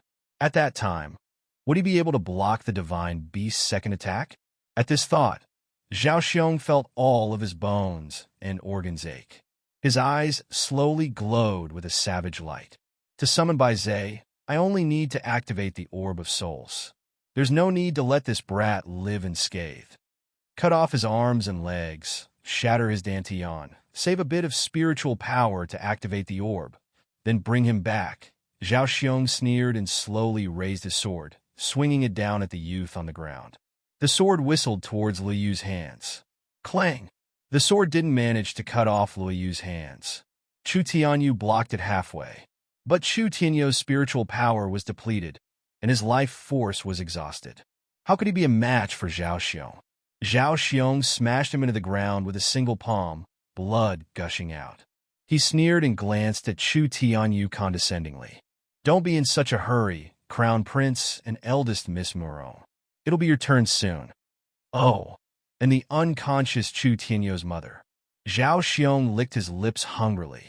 Before he sent her back, he could have a good time. He believed that when Master Ho saw the mythological beast Bai Zai that he brought back, he would definitely not be stingy with a woman. Maybe he would even reward him directly. However, the urgent matter at hand was to remove the hidden danger and cripple this strange young man. However, just as Zhao Xiong raised his sword, he suddenly felt a bloody shadow pouncing at him. A poochie sound rang out. The long sword in his hand pierced through that person's body, causing blood to gush out. However, he was also tightly hugged, and for a moment, he couldn't use it. Shua quick, run with him. Return to the soaring dragons to ask for help. Run! Chu Tianyu let out a hoarse roar, completely ignoring the long sword in his abdomen, and tightly hugged Zhao Xiong. Murong Shue's eyes were bloodshot. She bit down hard on her lip until it bled. But she didn't hesitate, and she didn't disappoint Chu Tianyu's sacrifice. She rushed towards Luo Yu like lightning, picked him up, and jumped onto the cloud frost silk. The instant the two of them leapt onto the cloud frost silk, Luo Yu slowly opened her eyes under the assault of the pungent smell of blood. However, the moment she opened her eyes, she saw a scene that made her tremble with fear. The sword that Zhao Xiong had stabbed into Chu Tianyu's body exploded with lightning, blasting a large hole in his abdomen.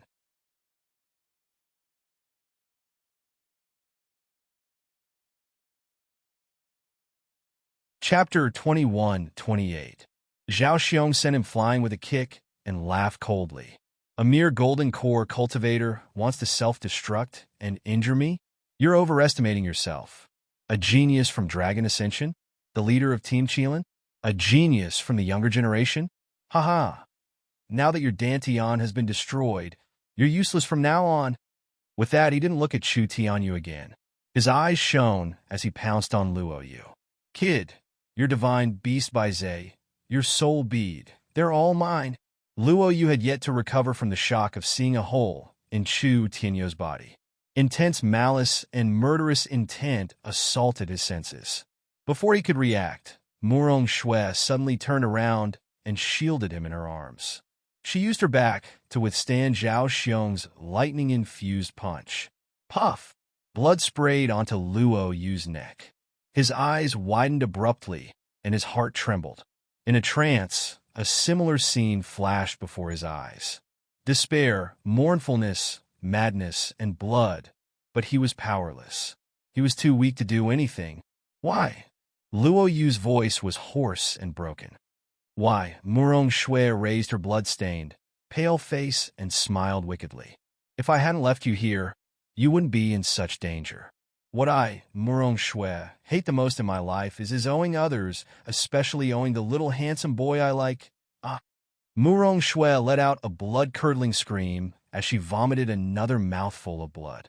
But instead of using all her spiritual power to form a spiritual barrier to protect herself, she poured it into the Cloud Frost Silk. He let his Cloud Frost Silk carry Luo Yu further away. Luo Yu suddenly stood up and tried to rush out. But he found that Murong Shui had not only used her remaining spiritual power to activate the Cloud Frost Silk, but also set up a spiritual barrier to prevent him from leaving. Murong Shui, Chu Tianyu, what are you doing? Why are you risking your life to protect me, who has nothing to do with you? Why? Luo Yu madly pounded on the spiritual barrier, causing the air to explode. However, his spiritual power was completely exhausted when he summoned the divine beast by Zhe, and he could no longer circulate it. Seeing that Zhao Xiong had been blocked time and time again, he finally flew into a rage out of humiliation and slashed at Murong Shui. Luo Yu's eyes turned red in an instant, as if boiling liquid was about to gush out of her body. The Cloud Frost Silk beneath his feet, which had been flying as fast as lightning, seemed to have sensed some terrifying power. It trembled slightly and stopped. At this moment, the sound of a zither came from afar and whistled over.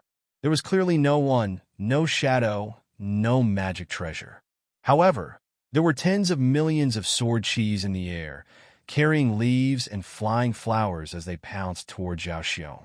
Zhao Xiong was caught off guard, and a cut appeared on his face. The poison on the leaf seeped into his body, causing his movements to stagnate. He had no choice but to stop killing Murong Shui. Who is it? Zhao Xiong roared, looking in the direction of the sword chi. Show yourself. Up in the sky, Luo Yu heard the music and saw the sword rain formed by the falling leaves.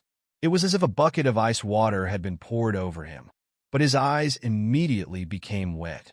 Sixth senior sister. He was like a child who had been wronged and finally found someone who could support him. He wanted to say something, but could only choke out, Sixth senior sister. Sixth senior sister. Sixth senior sister.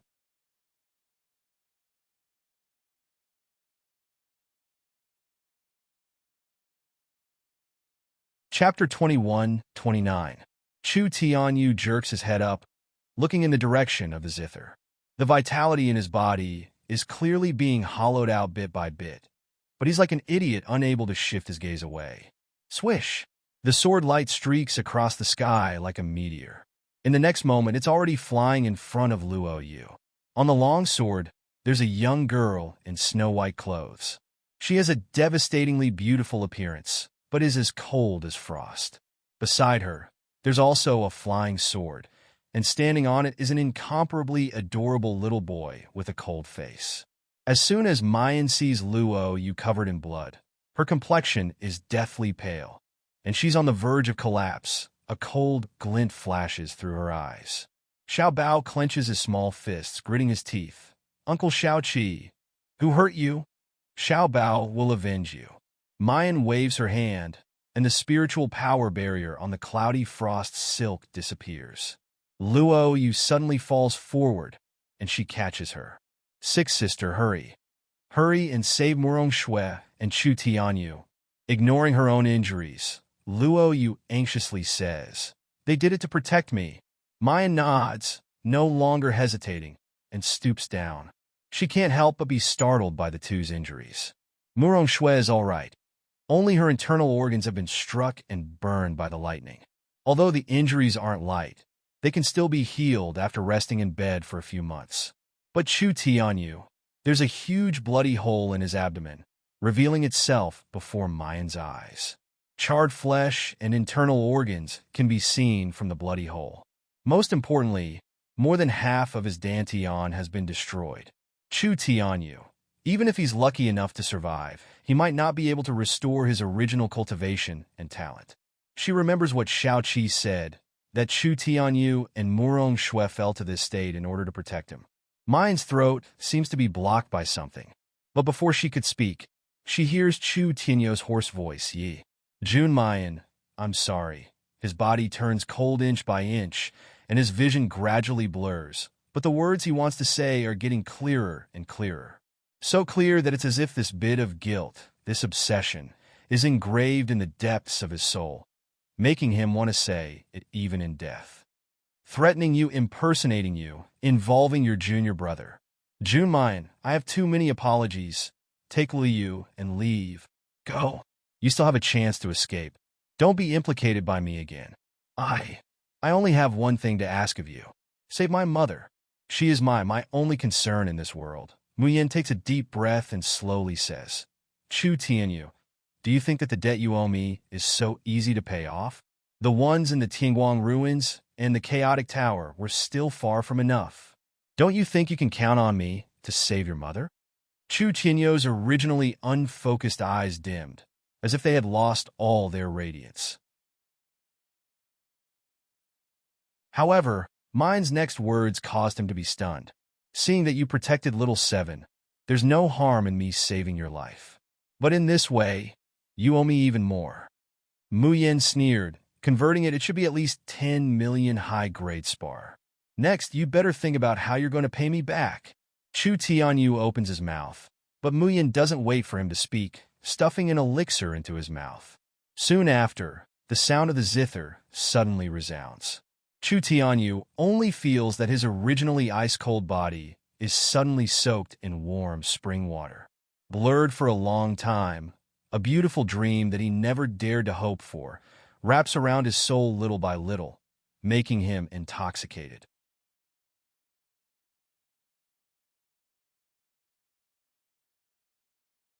Chapter 2130. Floating like a dream activates. You still want to save a cripple with a shattered dantian? Zhao Xiong's mocking laughter comes from behind. Little girl, do you think you're the reincarnation of the immortal doctors? As he speaks, a sword whistles and slashes down. Mu Yen doesn't turn around, still playing the zither. But from the side, a sword rushes out and directly slashes at Zhao Xiong's flying sword. A clanging sound. Zhao Xiong's flying sword shakes in the air, making a cracking sound and shattering. This is impossible. Although his flying sword is not as divine as Chu Tianyu's crimson flame sword, it is still a 9th-grade flying sword. After being infused with spiritual energy, even the crimson flame sword can't cut it. How could this seemingly black and unremarkable sword cut his 9th-grade flying sword in half? Zhao Xiong's eyes are fixed on the gently swaying sword. When he sees that plain and inconspicuous sword slowly flying to the hand of the 5-year-old child, he can't help but widen his eyes in shock. So, the one who cut his 9th-grade flying sword is a 5-year-old child? Who is it? However, Zhao Xiong quickly comes back to his senses. Just now he was really shocked, but now he finds out that this child is very powerful enough that he shouldn't be at his age. But in the end, his cultivation is only at the gold core stage. Di Mingju previously covered up Xiao Bao's immortal physique and pseudo-immortal realm. 1, 2, 3, 4. So what if it's 4 gold cores? In his eyes, they are just a group of ants that can be crushed at any time. Zhao Xiong doesn't take out another magic weapon, but directly clenches his right hand into a fist. Crackling thunder flashes around his fist.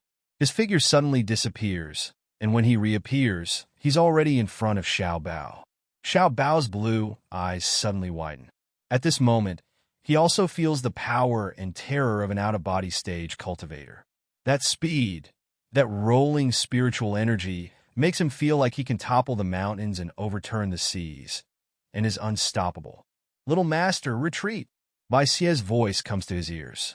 Xiao Bao's figure flashes, and in the nick of time, he takes a step back and fiercely swings the Bai Xie sword in his hand. Boom!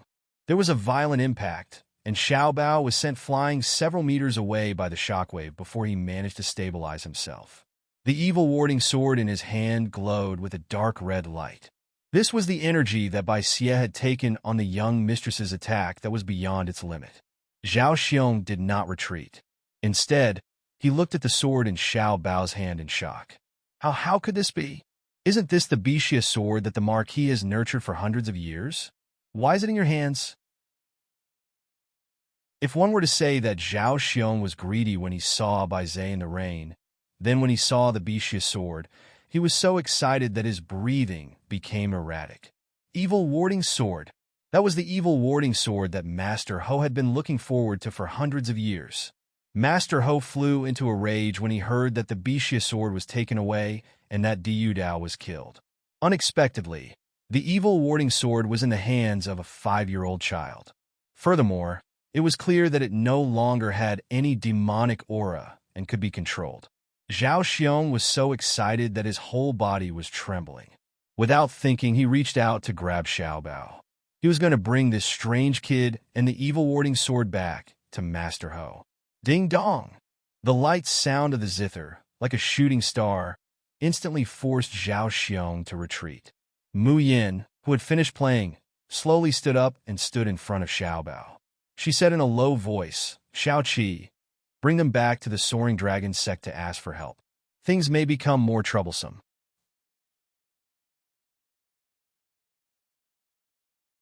Chapter 21:31. "But Sixth Sister, you're alone," Luo Yu says anxiously. Before Mu Yin can speak, Xiao Bao already says loudly, "I'm not leaving. Xiao Bao wants to fight with Nyangqin. Xiao Bao wants to protect Nyangqin." Mu Yin lowers her head and meets a pair of clear, icy blue eyes. There's stubbornness, tenacity, and persistence in those eyes. Once they've made up their mind, they'll press forward with an indomitable and disdainful momentum. Why does it feel like Xiao Bao and Di Mingju are becoming more and more alike? Especially those eyes. Mu Yan's mouth slowly hooks up into a shallow smile, and she looks at Luo Yu. "I'm not alone. Xiao Bao, today, mother and child, let's fight side by side." Xiao Bao's delicate little face suddenly blooms with a brilliant smile, and his whole person seems to come alive and beautiful. He nods heavily, holding the evil warding sword that's almost longer than him, and stands by Mu Yan's side. In his big blue eyes, there's joy and pride that can't be dissolved. Nyangqin said to fight side by side with him. He's not a burden, he's not a child, he's a man who can protect Nyangqin and share her worries.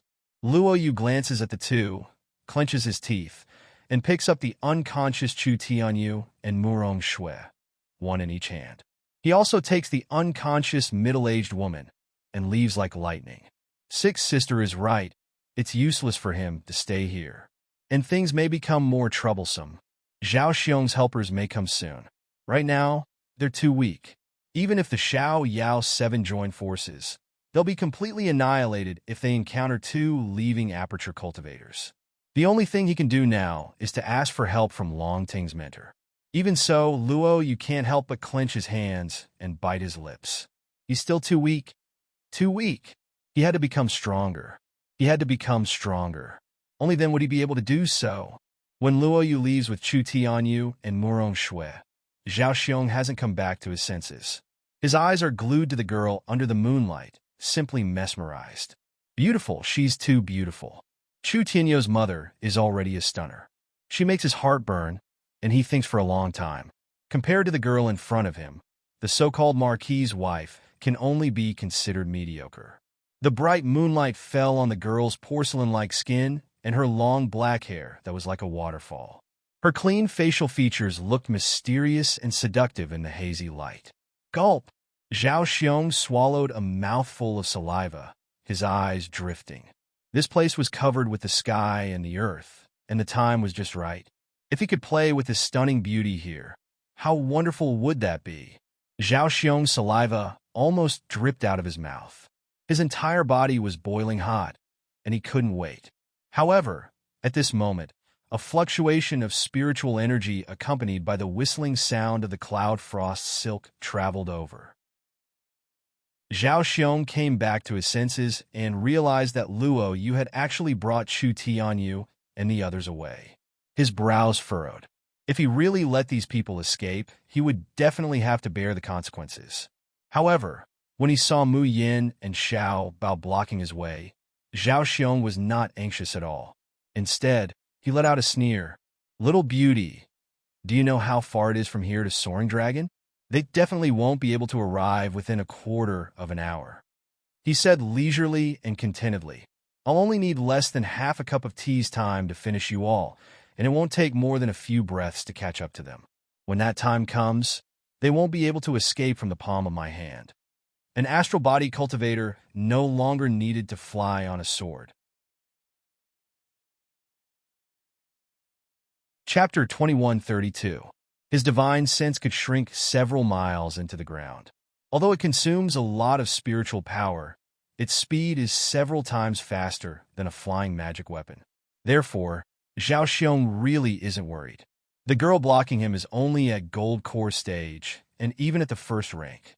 Zhao Xiong feels that even if he is carefree, crushing her to death would be like crushing an ant. Of course, he can't bear to crush such a delicate beauty to death. After a while, he'll make her faint and then catch those little bastards. Then he can properly enjoy himself. As for Xiao Bao, who is standing next to Mu Yin, Zhao Xiong doesn't even put him in his eyes. He's just a baby, so what if he has the Bixia sword? And the Bixia sword will soon be his too. Thinking of the great contribution he's about to make today, Zhao Xiong's heart is filled with pride and excitement. Even the tone of his voice when he speaks to Mu Yin has become soft and gentle. "Little beauty, are you a student of Long Tongue? Do you know who I am? And what is my cultivation?" As he speaks, a demon-binding rope appears in his hand, and he gently lashes it like a whip. There's a snap. A huge blue stone in the distance immediately explodes into powder. Zhao Xiong looks over and sees that under the moonlight, the girl's beautiful eyes are wide open, looking at the cracked blue stone. Her sparkling and translucent skin appears even paler. He thinks it's because she's afraid, and he can't help but become more proud. "You'd better think clearly about what will happen to you if you oppose me. On the contrary, if you're willing to follow me, I promise that in the future, you'll eat and drink well. Moreover, your days will definitely be more ecstatic than now." Zhao Xiong can't help but reach out to touch the girl's smooth and flawless face. The girl casually took a step back and dodged his hand. Zhao Xiong isn't annoyed. He knows that this woman will soon have no other choice but to cry and beg for mercy and favor. But very quickly, his face suddenly stiffens. "Xiao Bao." Mu Yin only softly calls out these two words.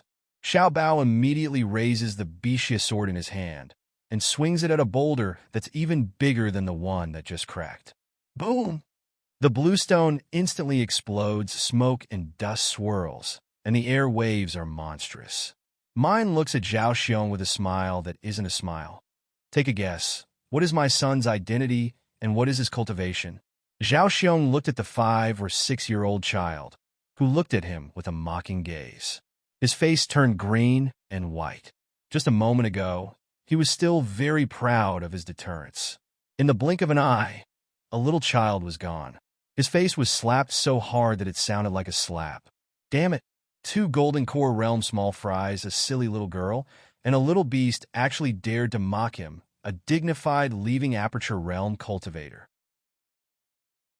Zhao Xiong's face instantly twisted. "Fine. Since you want to court death and suffer, then I'll fulfill your wish. Don't cry and beg for mercy when I crush and ravage your soft and delicate body." It just so happened that Chu Tianyu and the others had left for quite some time, and if they didn't end the battle quickly, then it might cause trouble. Zhao Xiong suddenly disappears, and when his figure reappears, he's already in front of Mu Yin. The demon-binding rope in his hand coils around Mine's body like a viper. The powerful coercion of an leaving Aperture Realm cultivator is released, and the spiritual power surges like an avalanche, wanting to annihilate Mine. Looking at the girl who's frozen in place, unable to move, Zhao Xiong's mouth hooks up into a sneer.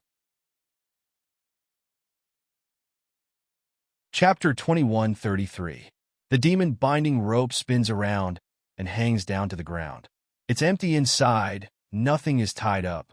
How could this be? Where is she? In the next moment, Zhao Xiong suddenly feels a strong sense of unease. This is the instinctive sense of crisis of an leaving body cultivator, as well as his many years of fighting experience. Without thinking, Zhao Xiong rolls to the side. But there's still a piercing and burning pain on his scalp, and he can't help but let out a muffled groan. With great difficulty, Zhao Xiong stands still and touches his scalp, only to find that a large chunk of his hair has been shaved off.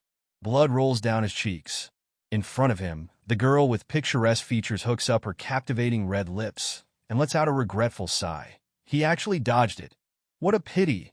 Zhao Xiong glares at her. You? Who are you? How can a core formation cultivator be so fast? Yes, that speed is so fast that he didn't even notice that the person in front of him has disappeared. It was so fast that he had to rely on his instincts to dodge the fatal blow. Mayan turns her hand over, and the Tian Qin turns into 7 colored swords, circling around her. Zhao Xiong is even more bewildered, transforming the zither into a sword? What kind of magic weapon is this? Why haven't I heard of it or seen it before? Just as this thought flashes through his mind, the 7 swords attack him like a sudden clap of thunder. Zhao Xiong withstands the sharp pain on his head and quickly takes a step back. However, when the 7 swords came close to him, he felt at ease. Fortunately, although they look intimidating, they're only at the level of core formation. That spiritual power fluctuation, he can casually wave his hand whoosh. A snow-white figure suddenly rushes in front of him. Slender, jade-like fingers lightly grasp the air. The 7 colored flying swords seem to be summoned, and they suddenly gather together, merging into one. The sparkling and translucent swords shine brightly under the moonlight, their brilliance dazzling. Zhao Xiong suddenly widens his eyes, his heart thumping hard. Danger! He doesn't feel anything from each of the 7 colored swords. But when they merge into one, it actually makes him feel an indescribable danger. Without thinking, Zhao Xiong quickly retreated with his snake-like footwork, avoiding the 7 absolute sword. At the same time, he takes out a giant axe from his storage ring, and with an unrestrained, imposing manner, he ruthlessly cleaves it towards Mu Yan. At this moment, Zhao Xiong finally didn't dare hold back and didn't dare to have any charming thoughts. This was because he discovered that this seemingly frail young girl before him was actually so powerful. He was actually much stronger than Chu Tianyu at his peak. Who was this girl? Zhao Xiong barely escaped the fatal blow of the 7 absolute swords. The giant axe in his hand danced vigorously and thunder rumbled. The girl, who had been charging forward with indomitable will, was forced to retreat. Just as he was about to heave a sigh of relief, his pupils suddenly shrank. His body quickly moved to the side, but a sharp pain still came from his back. Ah! Zhao Xiong let out a shrill scream and looked down. A black longsword pierced through his lower left abdomen. Black air that was tainted with blood was devouring his spiritual energy, blood, and soul non-stop, as if it were going to suck him dry. This is the Bixia sword. Zhao Xiong tumbled and crawled away, fleeing 100 meters away. Only then did he turn his head to look back in horror. He saw that behind the place where he had just been standing, there was a little doll carved from jade. Expressionlessly, he retrieved the black long sword and returned to Mu Yan's side. Chapter 21:34. Xiao Bao purses his lips. I didn't hit his heart. Mu Yan pats his head and smiles. Xiao Bao did a good job. He didn't notice your Reiki at all. Xiao Bao's eyes brighten. His aura and Reiki soar. Zhao Xiong clutches his lower left abdomen. Blood oozes out from his fingertips. The blood that flowed down from his forehead blurred his vision. Zhao Xiong takes out an elixir and stuffs it into his mouth. He stares at Mu Yan. Xiao Bao's sword has seriously injured him, but he is more shocked by the girl in front of him. If it wasn't for the girl's powerful attack that distracted him, he wouldn't have been hurt by Xiao Bao's sneak attack, even with the Bixia sword. Because this girl is only at the early golden core stage, she attracted all his attention. He didn't notice Xiao Bao's sneak attack. The spiritual power was as dense as the sea, the powerful divine sense, the frightening speed, and the sword intent that even made him feel threatened. In this world, could there be such a strong golden core cultivator? How? No, no. There is one. Zhao Xiong's eyes widen, his pupils constricting. Lord of 6 stars. Lord of 6 stars, Yap Liang Chun. You are Yap Liang Chun? The one who killed 6 people on the Soaring Dragon list. The one who stands at the peak of all golden core cultivators. The only Lord of 6 stars in history. The girl in front of him curls up her lips, her smile lazy and disdainful. Yes, dog of the Dingwa Manor. I've heard a lot about you. Today is the time to settle the score. From the moment Zhao Xiong called out the Bixia sword, Mu Yan guessed that this person's master must be Chu Tianyo's father, Dingwa Marquis. He must be the one who trapped the Bixia sword and almost killed Xiao Bao. He was the one who ordered Di Yudao to carry out the inhumane Jiao Tianshou experiment, causing Yao Guang and Su Iluan to be separated by life and death. When Tian Haibao was struggling on his deathbed, he still wanted to release the fire beacon paper crane. The person he wanted to send the message to should also be this Marquis of Dingwa. Mu Yan's eyes darkened.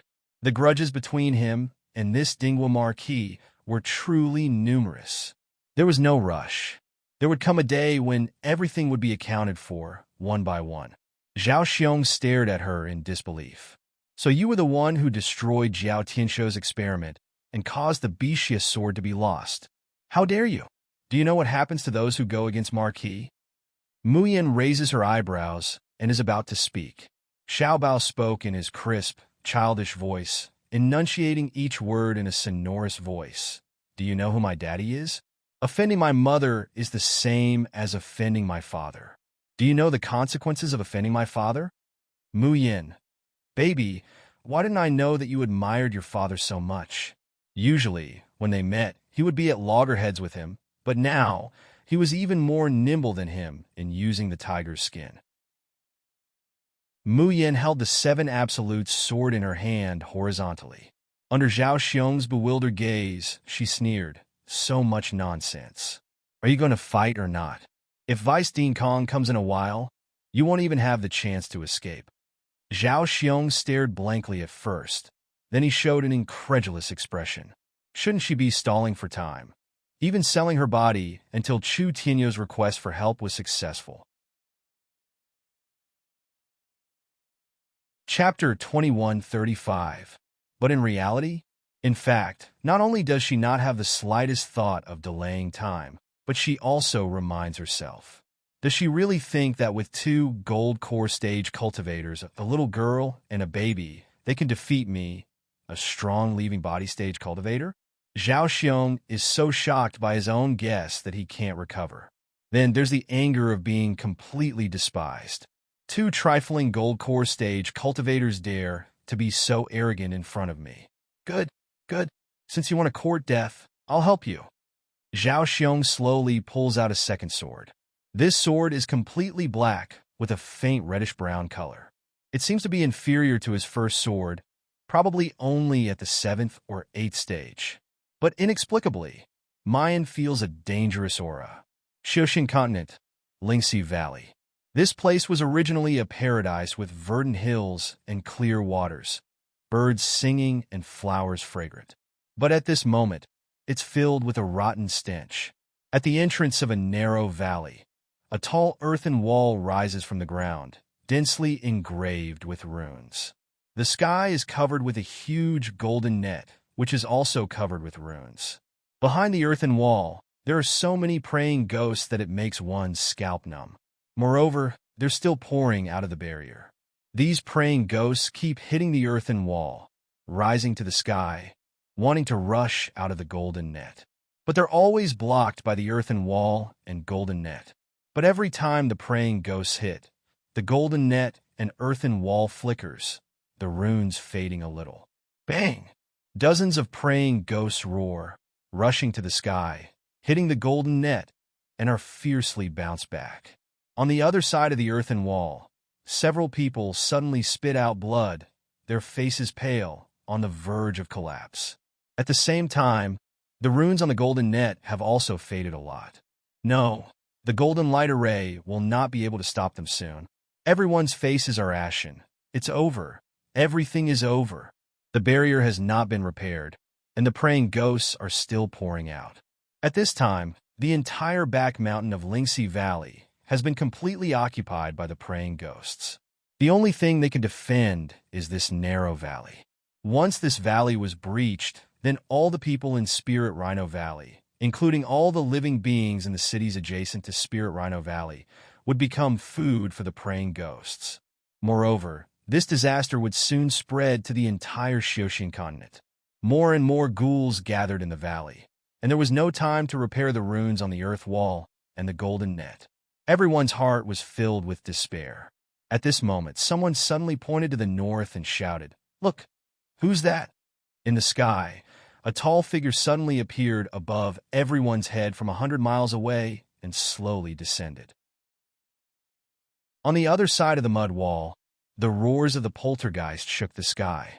On the other side of the mud wall, there was complete silence. Everyone stared blankly at the person who had suddenly appeared, unable to believe their eyes. "Emperor, someone called out in a trembling voice. There were even quite a few people from Spirit Rhino Valley whose eyes instantly turned red. Their mouths opened as if wanting to say something, yet not a single word came out. They all knew that many years ago, Spirit Rhino Valley belonged to the Polar Domain. However, after the current Spirit Rhino Valley's Valley Master, He Qiming succeeded the position. He suddenly announced that he would leave the Polar Domain and submit to the Nether Domain. At that time, many people strongly opposed it, but they were all suppressed by He Qiming's thunderous methods. In the end, the Spirit Rhino Valley and the surrounding cities all became the territory of the Nether Realm. But now, Chapter 2136. Now that the Spirit Rhino Valley had met with a great change, the Nether Realm had only symbolically sent 2 envoys to pacify them, and did not provide any more assistance. Meanwhile, the Polar Domain, which they had thought had long since abandoned Spirit Rhino Valley, had instead come to their aid. Moreover, the one who came was a supreme sovereign of the Polar Domain. "We greet the monarch!"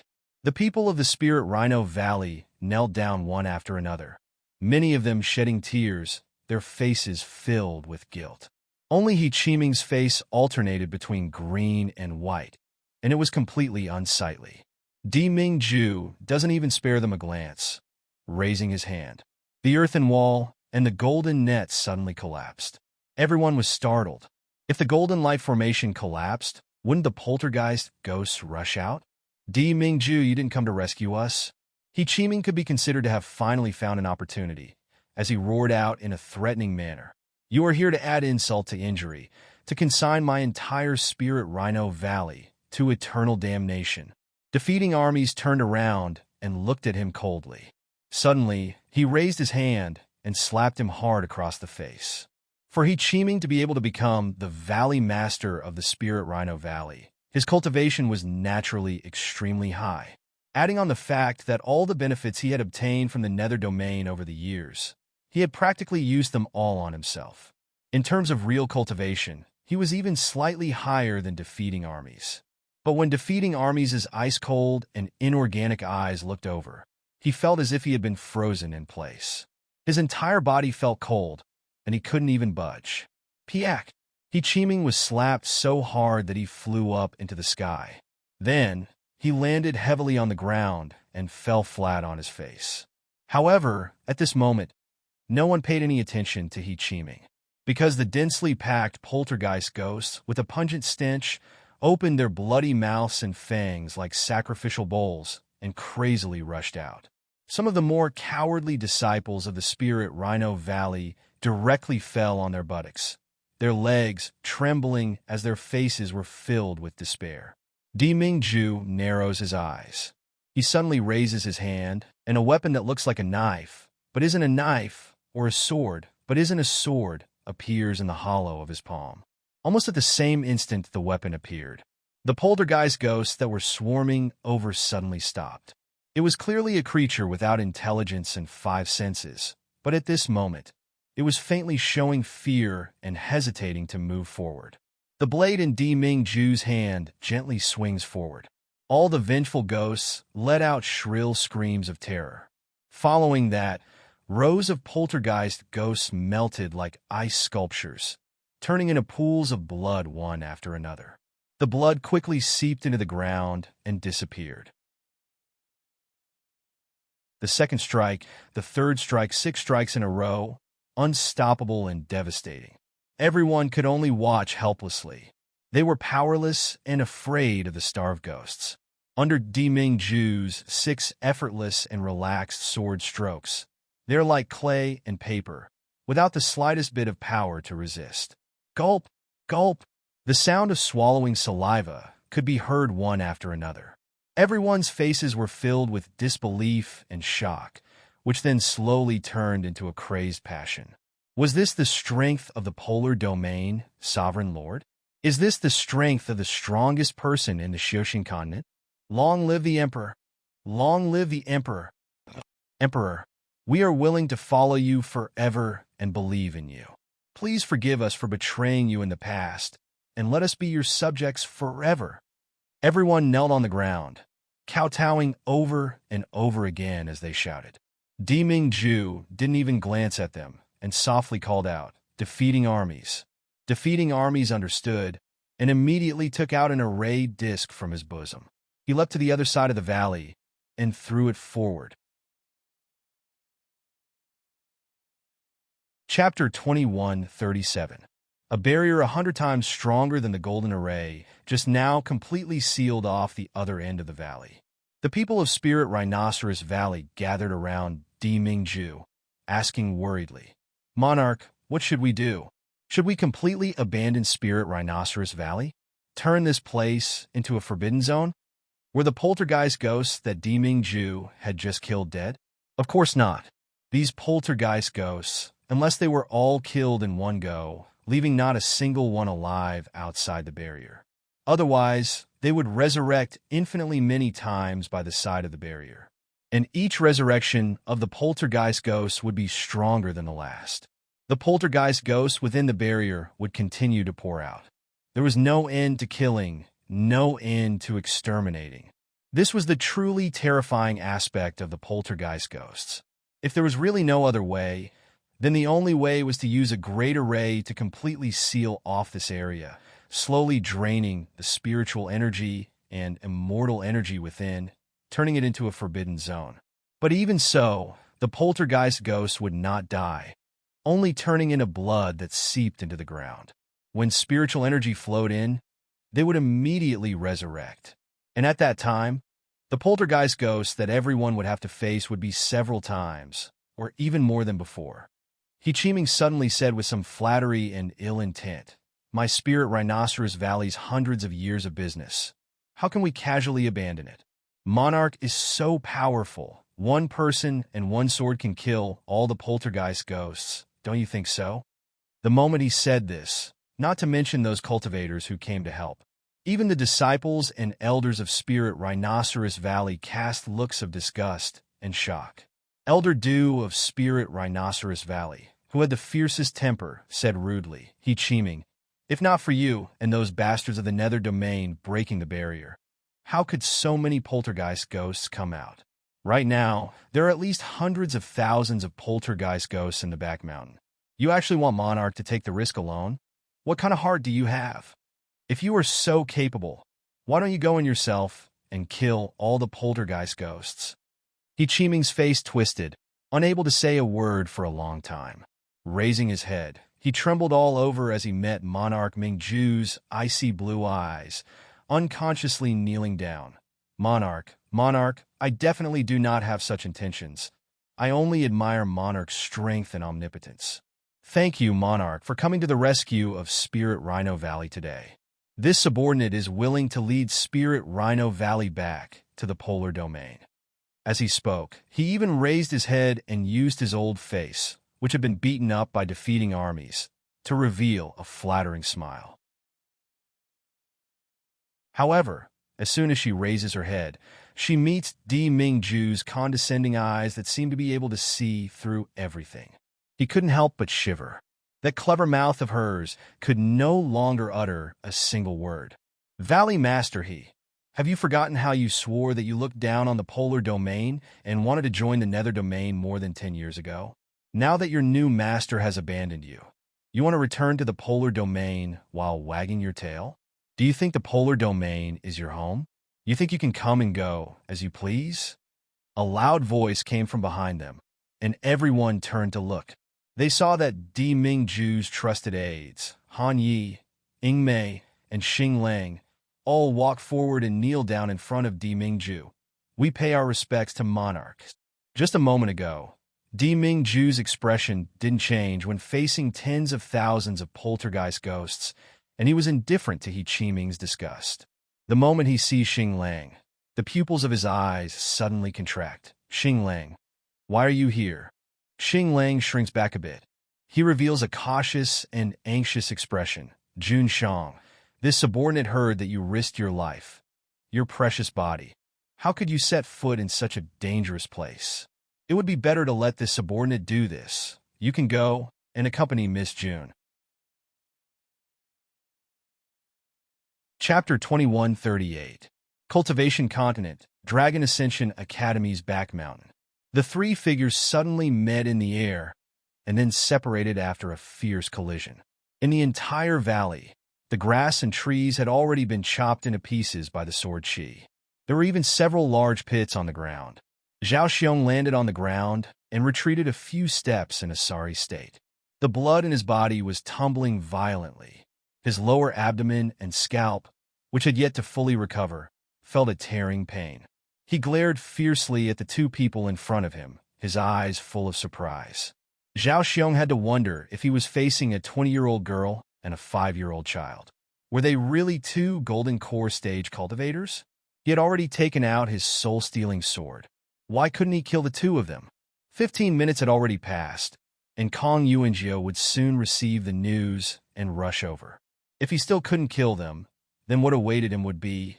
Thinking of the Marquis's cruel methods, Zhao Xiong shuddered, his eyes revealing a strong killing intent. On the other side, Mu Yin and Xiao Bao, who were feared by Zhao Xiong, were currently in an incomparably sorry state. Xiao Bao's face was pale, and the immortal energy in his body was almost depleted. He could barely hold the evil warding sword in his hand. Mu Yin had been protecting Xiao Bao during the battle, so her injuries were naturally more serious than hers. His snow-white clothes were stained with bloodstains. Xiao Bao, return to the space, Mu Yin said in a deep voice. An unwilling expression appeared on Little Treasure's face. He wanted to shout for Xiao Bao to stay by his mother's side to protect her.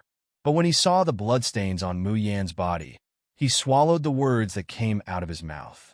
Her small hands gripped the hilt of the Bixia sword tightly, and tears almost rolled out of her icy blue eyes. But in the end, he still swallowed his words. Xiao Bao nods affectionately and steps towards Mu Yin. Mu Yin looks down at Xiao Bao, who looks like he's about to cry.